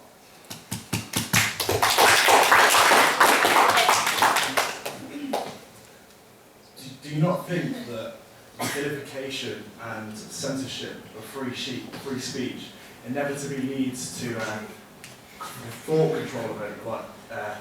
Essentially, like people self-filter. They think, can I think this? Can I say this? And in doing so, actually, you create conformists. You create people who actually conform to the establishment and to the system. And surely that's something that feminism should be railed against. I don't That's a see great how, point. how they This idea of self-censorship, because you're too afraid to speak out. Your kind of feminism, which is more dissident sort of feminism, you know, which is a more free-thinking, radical sort of feminism. Well, my feminism certainly didn't start in the university. So I left school at 15, didn't go to university till I was way in my 20s. I left with absolutely no qualifications at all. And I ended up meeting women who were doing direct action and who were proper street fighting feminists, although, you know, not perhaps, you know, committing any very bad acts of violence or criminal activity. And so, no, I always could not abide the university feminists because they were all very safe, very clean, very kind of careful. And they just wouldn't push the boundaries, and they were not prepared to stand up and say, this is a problem, and this is why we have a problem, and this is who we need to target if we need to get anywhere. And we modelled ourselves very much on other political, social justice movements, and feminism followed the Black Civil Rights Movement and the working class labour movement, and that's my feminism. It's rooted in working class activism, not university feminism. Thank you very much for apologising. I accept it.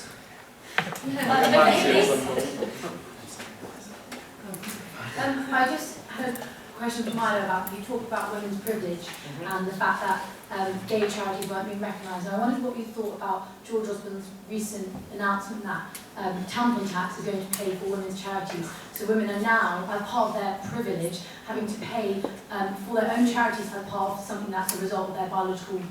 Just to clarify, they cannot get rid of the tax because of the European Union. Yes, if you look at the items on the luxury tax, it's a very much more complicated issue than they can't do. I understand the question. Okay. It is ridiculous to have any kind of extra taxes on tampons. They are obviously an essential thing that women need. I would go further than a lot of feminists even and say that there might even be a reason why women who have taken 9 months off to have a child when they come back to work perhaps should get some, particularly if they work in the public sector, should get some sort of bump in salary even if they haven't earned it. I think we should reward women and celebrate childhood, and not punish it like feminists do, and punish it like social conservatives, most of the left does. It seems very obvious to me that we shouldn't tax tampons. I mean, I don't even know why it's a debate, but it seems like a very arcane thing. The European Union is insisting on it, so all right, we'll spend the money responsibly. I don't think it's a particularly Well, important issue. about the tampon tax, the fact that the money, he thinks is a good idea and a step towards feminist progress. Well, if To be fair, that's a political point. We move on to another question. If you can't repeal the tax, but has pledged to ring-fence the money for women, that sounds like a good thing. Can we move on to the next question, please? Okay. Hi. This question to Milo. While you clearly condone offensive language, do you feel a sense of responsibility when your Twitter followers make sexual threats against the likes of Jessica? I've heard talk about use it as a strategy of intimidation. It's never happened. Give me one example. Well, it has never happened. It's never happened. So just to clarify, just because someone follows another person on Twitter, it doesn't mean that that person being followed is responsible for the actions of those who are tweeting supposed death and rape threats. Just to make that would have been my strong responses from me. Question up top, please. Ideally one directed to either Jane or Julie. Yeah. Jane, do you believe that if something is established to be factually correct, but saying it would be likely to lead to people being denied rights, that it should be suppressed? I don't think so. You either picked up on something about sort of trying to close a syllogism, or I'm not quite sure where you're going. Come on, what's the syllogism? Can you give us an Could you just example? make your tweet a bit more, yeah. I mean, I think... Perhaps Are you talking about something like the bell curve? Yeah, that sort of thing. Yeah. So I mean, well, let's stay away from risk, but you know, if somebody says something about the IQ distribution between men and women, and saying that is likely to have a negative impact on women's employability, do you think that sort of speech should be suppressed? No. Any further comments? I'm not sure that comes in any way from what I've been saying. Sorry. It will be interesting to see who's saying it, and it will be interesting to rigorously examine the scientific evidence. So there's all kinds of scientific so-called evidence that we used to believe. There have been, I mean, if you just look at twin studies by the Nazis, you know, all kinds of truths and facts came out of that. So, who are the scientists who are doing it? I don't know where you're going with this, but well, fascinating. you've got, for example, you've got Cordelia Fine, who's a scientist and a feminist, who has said, I am sick of these male scientists saying there is a female brain and a male brain, and the male brain functions a damn sight better than the female brain. Or that actually what you have when you're born a girl is an instant liking for My Little Pony and for pink and for dresses, and to be subservient to boys. Right, so then you've got Cordelia Fine, who has refuted this science and has come up with her own science. Now, So she came up, so she refuted it by coming up with her own science. and she has said there is no evidence whatsoever. It's been read in a way that is clearly sexist. They have interpreted science, because science isn't actually a set of hard facts. It's an interpretation of some data sets, that's all. So for example, if you have, as we do today, and Jane and I might well have a look over this, it used to be that when girls denied, or when girls rejected the gender rules of having to be girly and feminine and subservient, and said, no, I want to climb trees like my brothers, no, I want to wear jeans like my brothers, no, I don't want to play with those soppy dolls, you know, I want a train set. It was, oh, isn't she a little tomboy? And then with progressive families, with progressive parents, it would be, good, she's an individual. And the gender tyranny that is forced upon girls, you know, obviously has not made its way right through to her psyche. Now, you have a tendency for liberal parents to think, perhaps my child is transgender. Yes. Perhaps we should take him or her to the gender identity clinic. Yes. Perhaps then a psychiatrist will say, your 4-year-old has gender dysphoria. Yes. And maybe we should use a surgical knife to correct what is, in my view, a social problem. This is the same thing with gays. Young boys who don't present typically, or, as you would put it, young boys who, you know, and young teens who are attracted to other boys. The fashion these days is to say, oh, well, they can't be, you know, that must mean they're women. But all the research suggests that if these boys were left alone, they would grow up into well-adjusted gay men. But instead, we are intervening with surgery. I think we're going to look back on a lot of this stuff. And see it as child abuse. And wonder how we could ever have been so barbaric. This is, you know, some of this stuff is like electroshock therapy in the Victorian era. We're going to look back at some of these people that we, you know, subjected to hormone therapy and invasive surgery. You know, this extraordinary vandalism of their bodies, and we are going to wonder how we ever got to a situation where we allowed it. Jane, what would you like to say in response to that? Yes, of course, electric shock therapy was what trans people were given in the 60s and 70s because they were problematic that way. I'm sorry, Julie, no, I'm not going to get into a ruck with you over it. I recognise that people make wrong calls.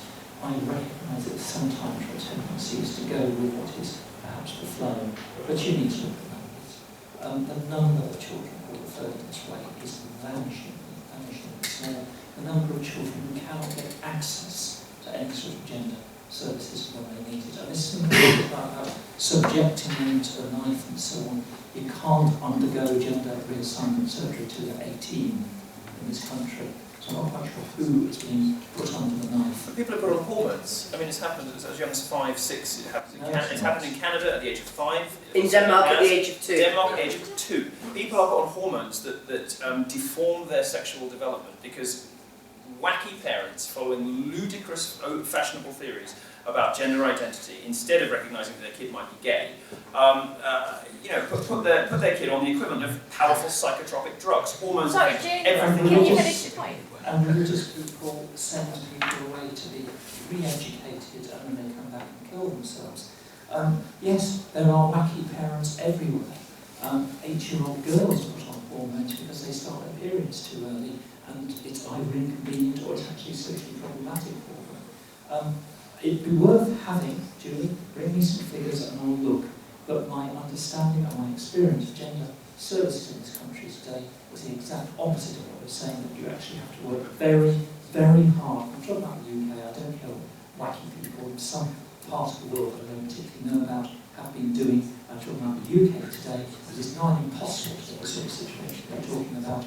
I am sure that there are people who get it wrong. But to try and somehow make an attack on the basis that some people get it wrong is itself wrong. Shouldn't it be that hard? Shouldn't it be impossible to let people take, Okay, I think we're just going to move it to another point, if that's okay. This debate isn't really about transgender issues, but more about feminism and free speech. So is there a question on that specific topic?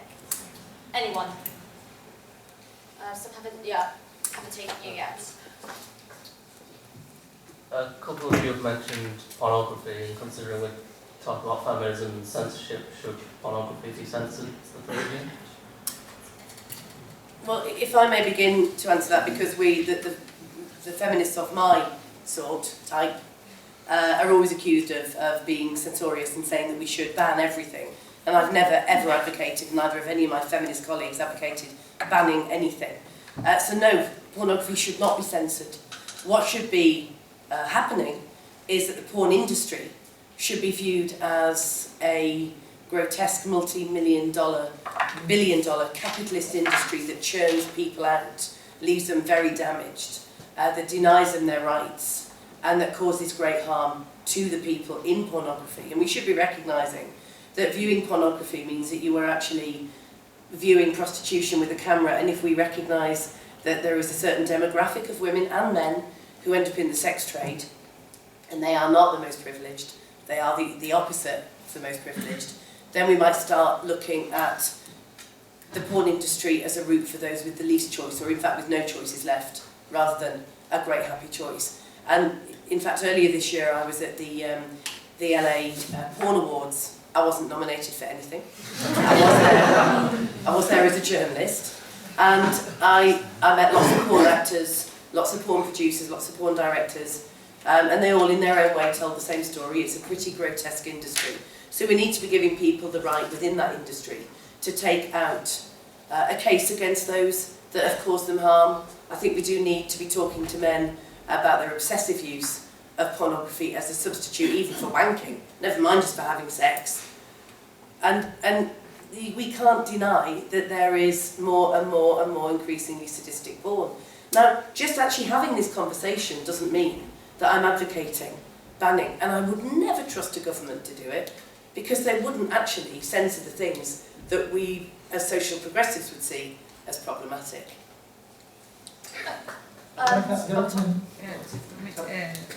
Yeah. Oh yeah, sure, go for it. I I'm actually sort of surprised, but then maybe not. I thank you, Julie. I was managed for the book that I put together to speak to Gail Dines, as Gail Dines born. Gail was very, very helpful. I don't agree with some of what Gail says about where you go. Gail Dines, I think many people know quite a great deal about pornography. Like Julie, I simply do not trust the state, and that is always the problem. I couldn't watch Gail Dines' film. It was just too awful. I had to walk out in tears. But over and over, every time we pass legislation, it goes to one side. The latest, just to bring you up to date on it, so far it's only about paedophilia and cannibalism. Where should go with this? The Obscene Publications Act.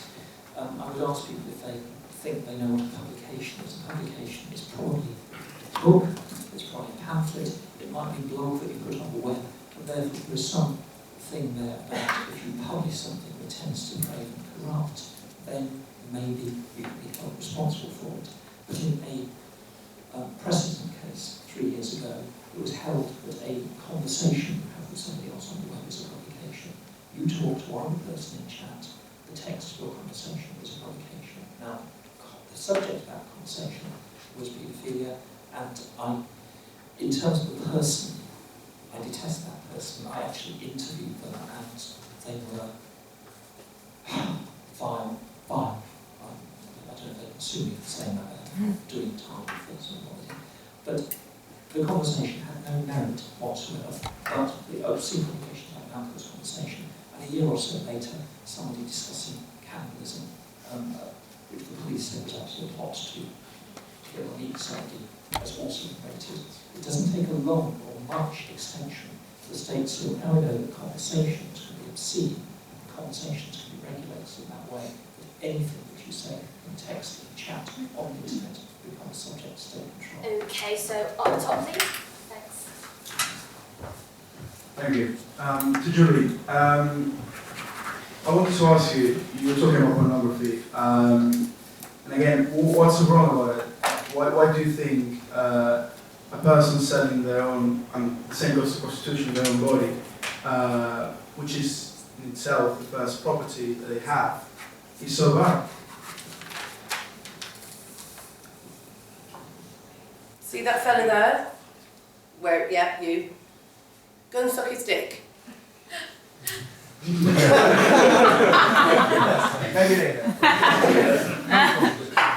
Okay, so you don't want to do it. You don't want 10 quid for sucking his dick, right? Not 10, maybe more. Okay. So that it's not about removing a choice. This is neoliberalism. It's not about removing a choice of somebody who is the 1 in a million woman who has been in pornography and then she progresses into, you know, running her own brothel, and she's got her kids in their own private schools in the Cotswolds. She takes 3 holidays a year. She drinks the finest wine. She hasn't become addicted to anything nasty or problematic. She hasn't been raped. She hasn't lost her children. Okay. We don't legislate and we don't develop policy, or in fact ethical, political and moral arguments based on a small minority. We just don't.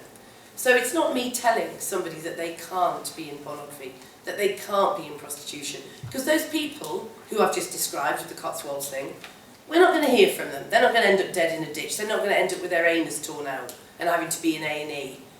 Okay, so good luck to them. But it's the industries themselves that are sites of the most extreme abuse and harm. So rather than actually give the government more power to legislate, I would say let's have a proper look and ask those that have been in pornography, ask those to do some proper research. Don't turn up like a journalist or a researcher with a clipboard saying, hello, I've come to look at how good the porn industry is. Actually really ask some questions. There's plenty of research around, there's plenty of testimonies around. Okay, to the man in the white shirt over here, please. Been waiting for a long time.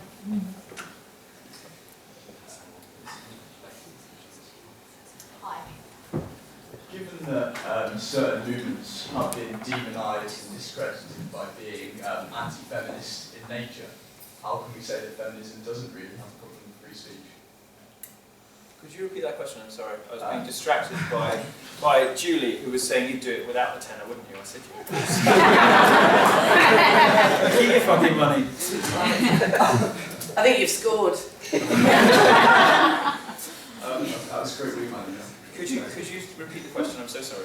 Okay, given that certain movements have been discredited and demonised as being anti-feminist in nature, how can we say that feminism doesn't really have a problem with free speech? We know that feminism has a problem with free speech because we're here. Because in a debate that was titled, "Does feminism have a problem with free speech?" both the feminist and her interlocutor were banned from having the discussion, and they were banned by feminists. We know that that level of dysfunction is evidence that there is a problem with free speech. We can also see it elsewhere in society. The way that feminists, their lines of attack, and this is a progressive problem actually on the left. The way they argue is very interesting. They will seek first to discredit the speaker by calling them a name, like misogynist or transphobe or whatever, which is what happens to us. Because people, by the way, people aren't really interested in what we think about the transgender issue. Like, with no disrespect, most people don't care about it that much because it's not something that affects many people. It's not something that lots of people spend their time thinking about. But it is something that feminists use when they don't want to hear the kinds of arguments that we might make. So we're banned on the trans thing, but nobody actually cares about that. Nobody cares about it. It's a pretext. So you call a bad name so that you're discredited, so people don't listen to the arguments. And the second thing that happens is they isolate you by attacking you, making you difficult to associate with. So this has happened to both of us.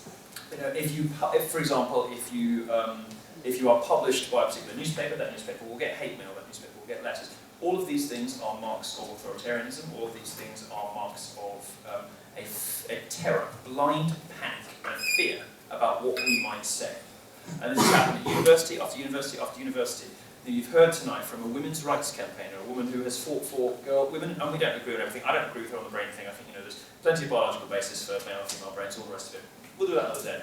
But a woman who has fought for women's rights for decades, and some gay guy likes cracking jokes on the internet, to suggest that these things represent, as the Feminist Society of Manchester claimed, and as feminist societies in universities everywhere claim, that the two of us represent a risk to the safety and security of students is an insult to those students. It is pathetic. It is utter drivel, and it is designed to do one thing, which is to insulate you from opinions that feminists do not want you to hear. Does feminism have a free speech problem? I think we all know the answer. Well,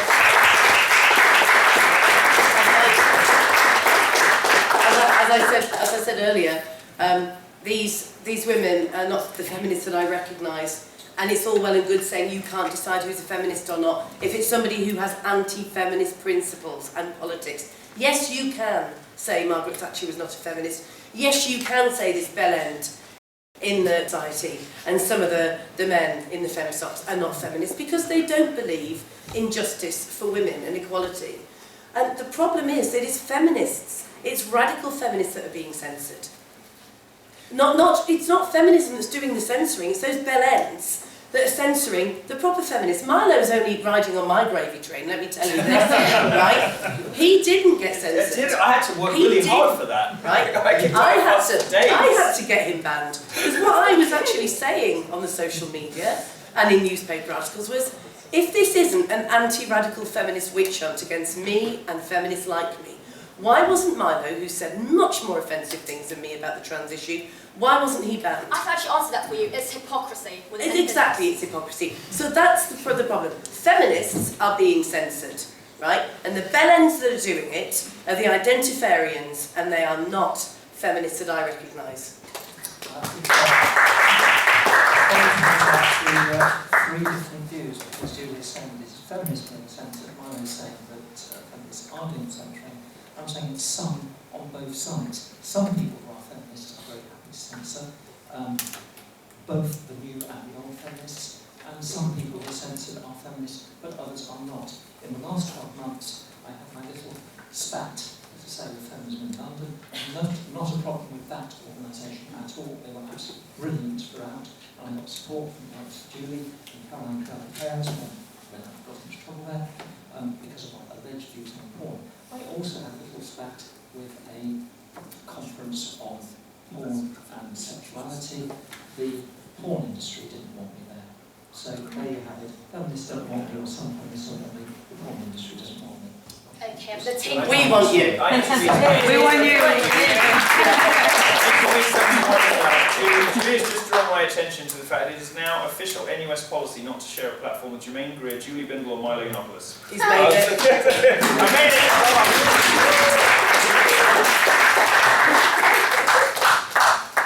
I'll take one more question. Any quick comment on that, actually out of interest? The fact that now he's been... How do you guys feel about being represented by these losers? Because, you know, like, these guys are elected like 14% of the student vote. It's only the wankers that show up to vote. And the wankers vote in the, you know, the best wankers of all, turds rising to the top of these terrible, bullying. They're all Liberal Democrats as well, aren't they? Awful people voting for other awful people. Imagine even worse. What? Yeah, Real Greens. Greens. Yeah. Sick bucket. Anyone has a comment on that? Seeing as Manchester is very Labour, very great. How do you guys feel about being represented by these people? Because these are the same guys that vote you in, Lib Dem local MPs. Anyone? They're ruining the campuses for you. Anyone has a comment on that? One final comment. Can you bring the mic down here? One final quick comment. You can keep the microphone. Okay. For those of you that don't know, I was recently invited to debate whether or not we should have a safe space policy. And during this debate, I was thrown out by security because... Wearing that jumper.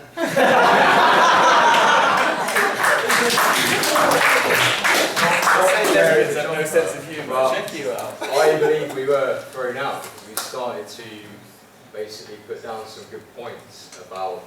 and one of the things I criticised was Jess the Shack, and I brought up something that she posted on Facebook about not by banning Milo, and then subsequently reversing that decision. And what she said was, we're not banning Milo because the safe space policy is not about freedom of speech.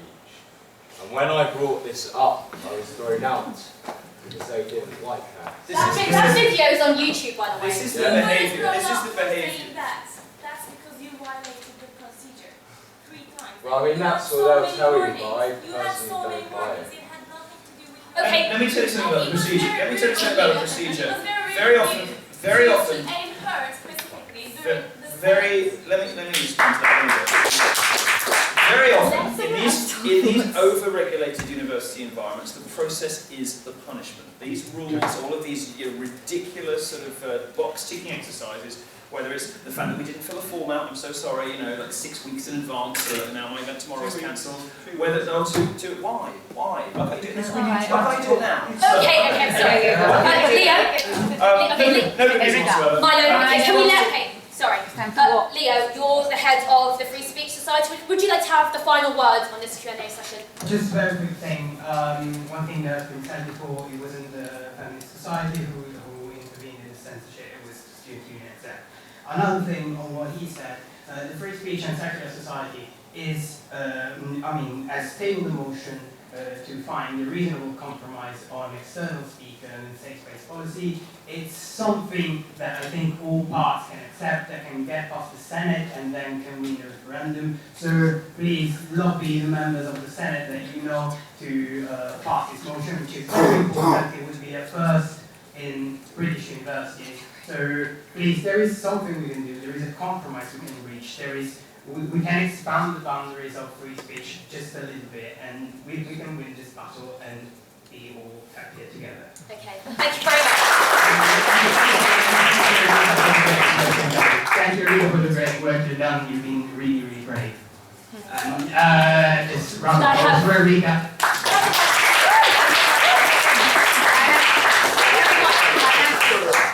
So have the mic, please. That's okay. Okay.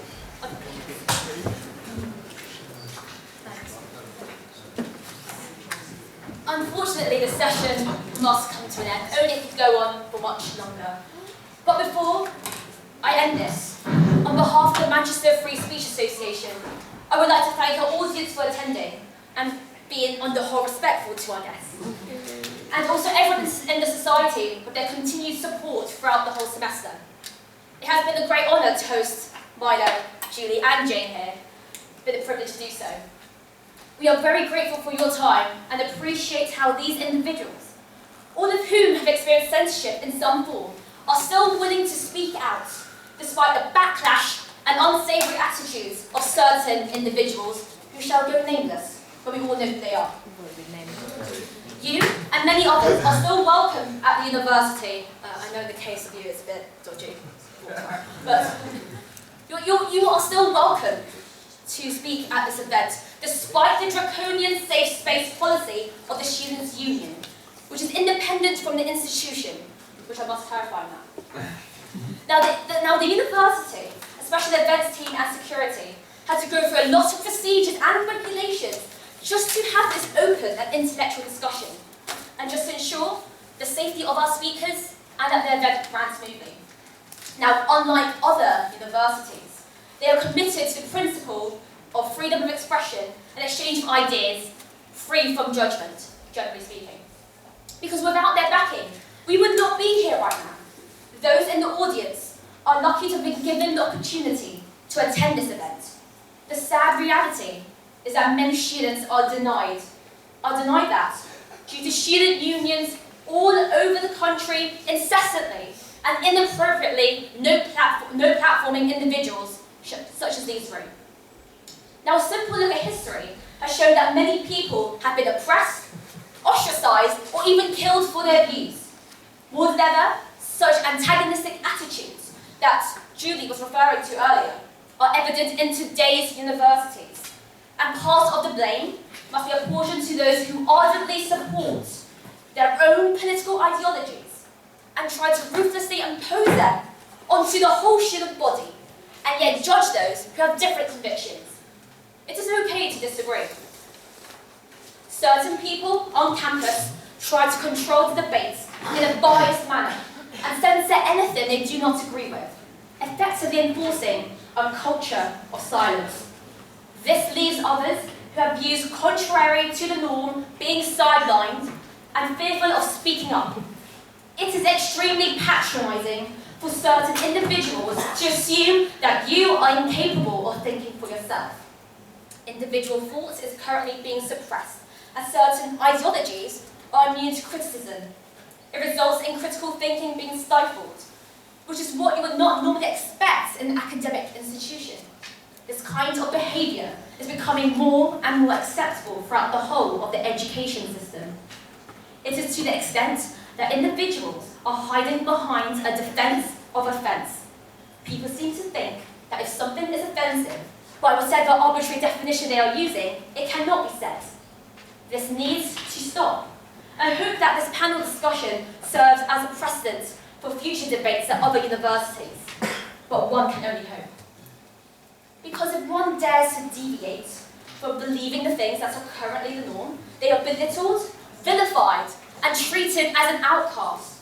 Intolerance is then further perpetuated by those who preach about diversity, such as our student union. Ironically, they rarely listen to legitimate opposition, and if they do so reluctantly, and that goes beyond the students' union. We shall not blindly accept rhetoric from supposed respected authority. We shall be sceptical and be led by the truth, not by those who happen to be elected for a small minority of those invested in student politics, or wankers as Milo calls them. Now, many of you listening will feel one of the outsiders, the ones with alternative views and perceptions of the world that we live in. You are treated as though you are not worth listening to. I say to you that your opinions should be allowed a platform, irrespective of whether I or anybody else disagrees with them. Because the second you politically correct someone's use of language or presentation of their ideas, it is the first step towards Orwellian censorship. In fact, we live in a society where style is just valued over substance, over what you mean to say. It is all too easy to be seduced by someone's eloquence, but those who have their own personal way of speaking are apprehended. People criticise the manner in which others speak, rather than the ideas behind. In many cases, they verbally abuse a person for daring to say something that they do not particularly like. These people are sheltered in their own bubbles, reluctant to debate properly when faced with genuine opposition. are not to judge individuals before you have given them a chance to explain their own views. Each human being is made up of a series of personal experiences that will inevitably influence how they view themselves, others, and the whole world. Now, this is the big moment. To all the student unions out there, because I know this is being recorded and uploaded, to all the student unions, and to all the societies that hold debates, I have a message for you. How dare you have the audacity to think that you can impose restrictions on people that you do not agree with? You say you are for the freedom of speech. The true reality is that you are only in favour of that principle when that individual speaker has views in accordance with your own. All individuals should be allowed to say what they believe, and their opinions allowed to be criticised. That is a true debate. I don't think some people understand that concept. But views that are supposedly controversial are allowed to be heard and discussed accordingly. Preventing someone from airing their views only further prevents intellectual progress and does not even quash the supposed offensive ideas that you seem to have such an issue with, or that you deem problematic. I shall conclude with this. For far too long, certain individuals are unwilling to confront ideas that are contrary to their own. They are scared. That is a definition also of being closed-minded. The political correctness has gone too far. University should be a place where we come to be intellectually challenged and confronted with a range of ideas, not just the ones that you happen to agree with. And finally, there is no such thing as a safe space, and in the pursuit of which, environments are created that is stifling and prejudice to the smallest minority of them all, the individual. And so on that note, I must formally conclude this panel discussion. Free speech is incredibly important, and I hope you recognise the benefits of allowing these speakers to freely discuss their views, free from the censorship and authoritarianism of the Students' Union. Thank you very much.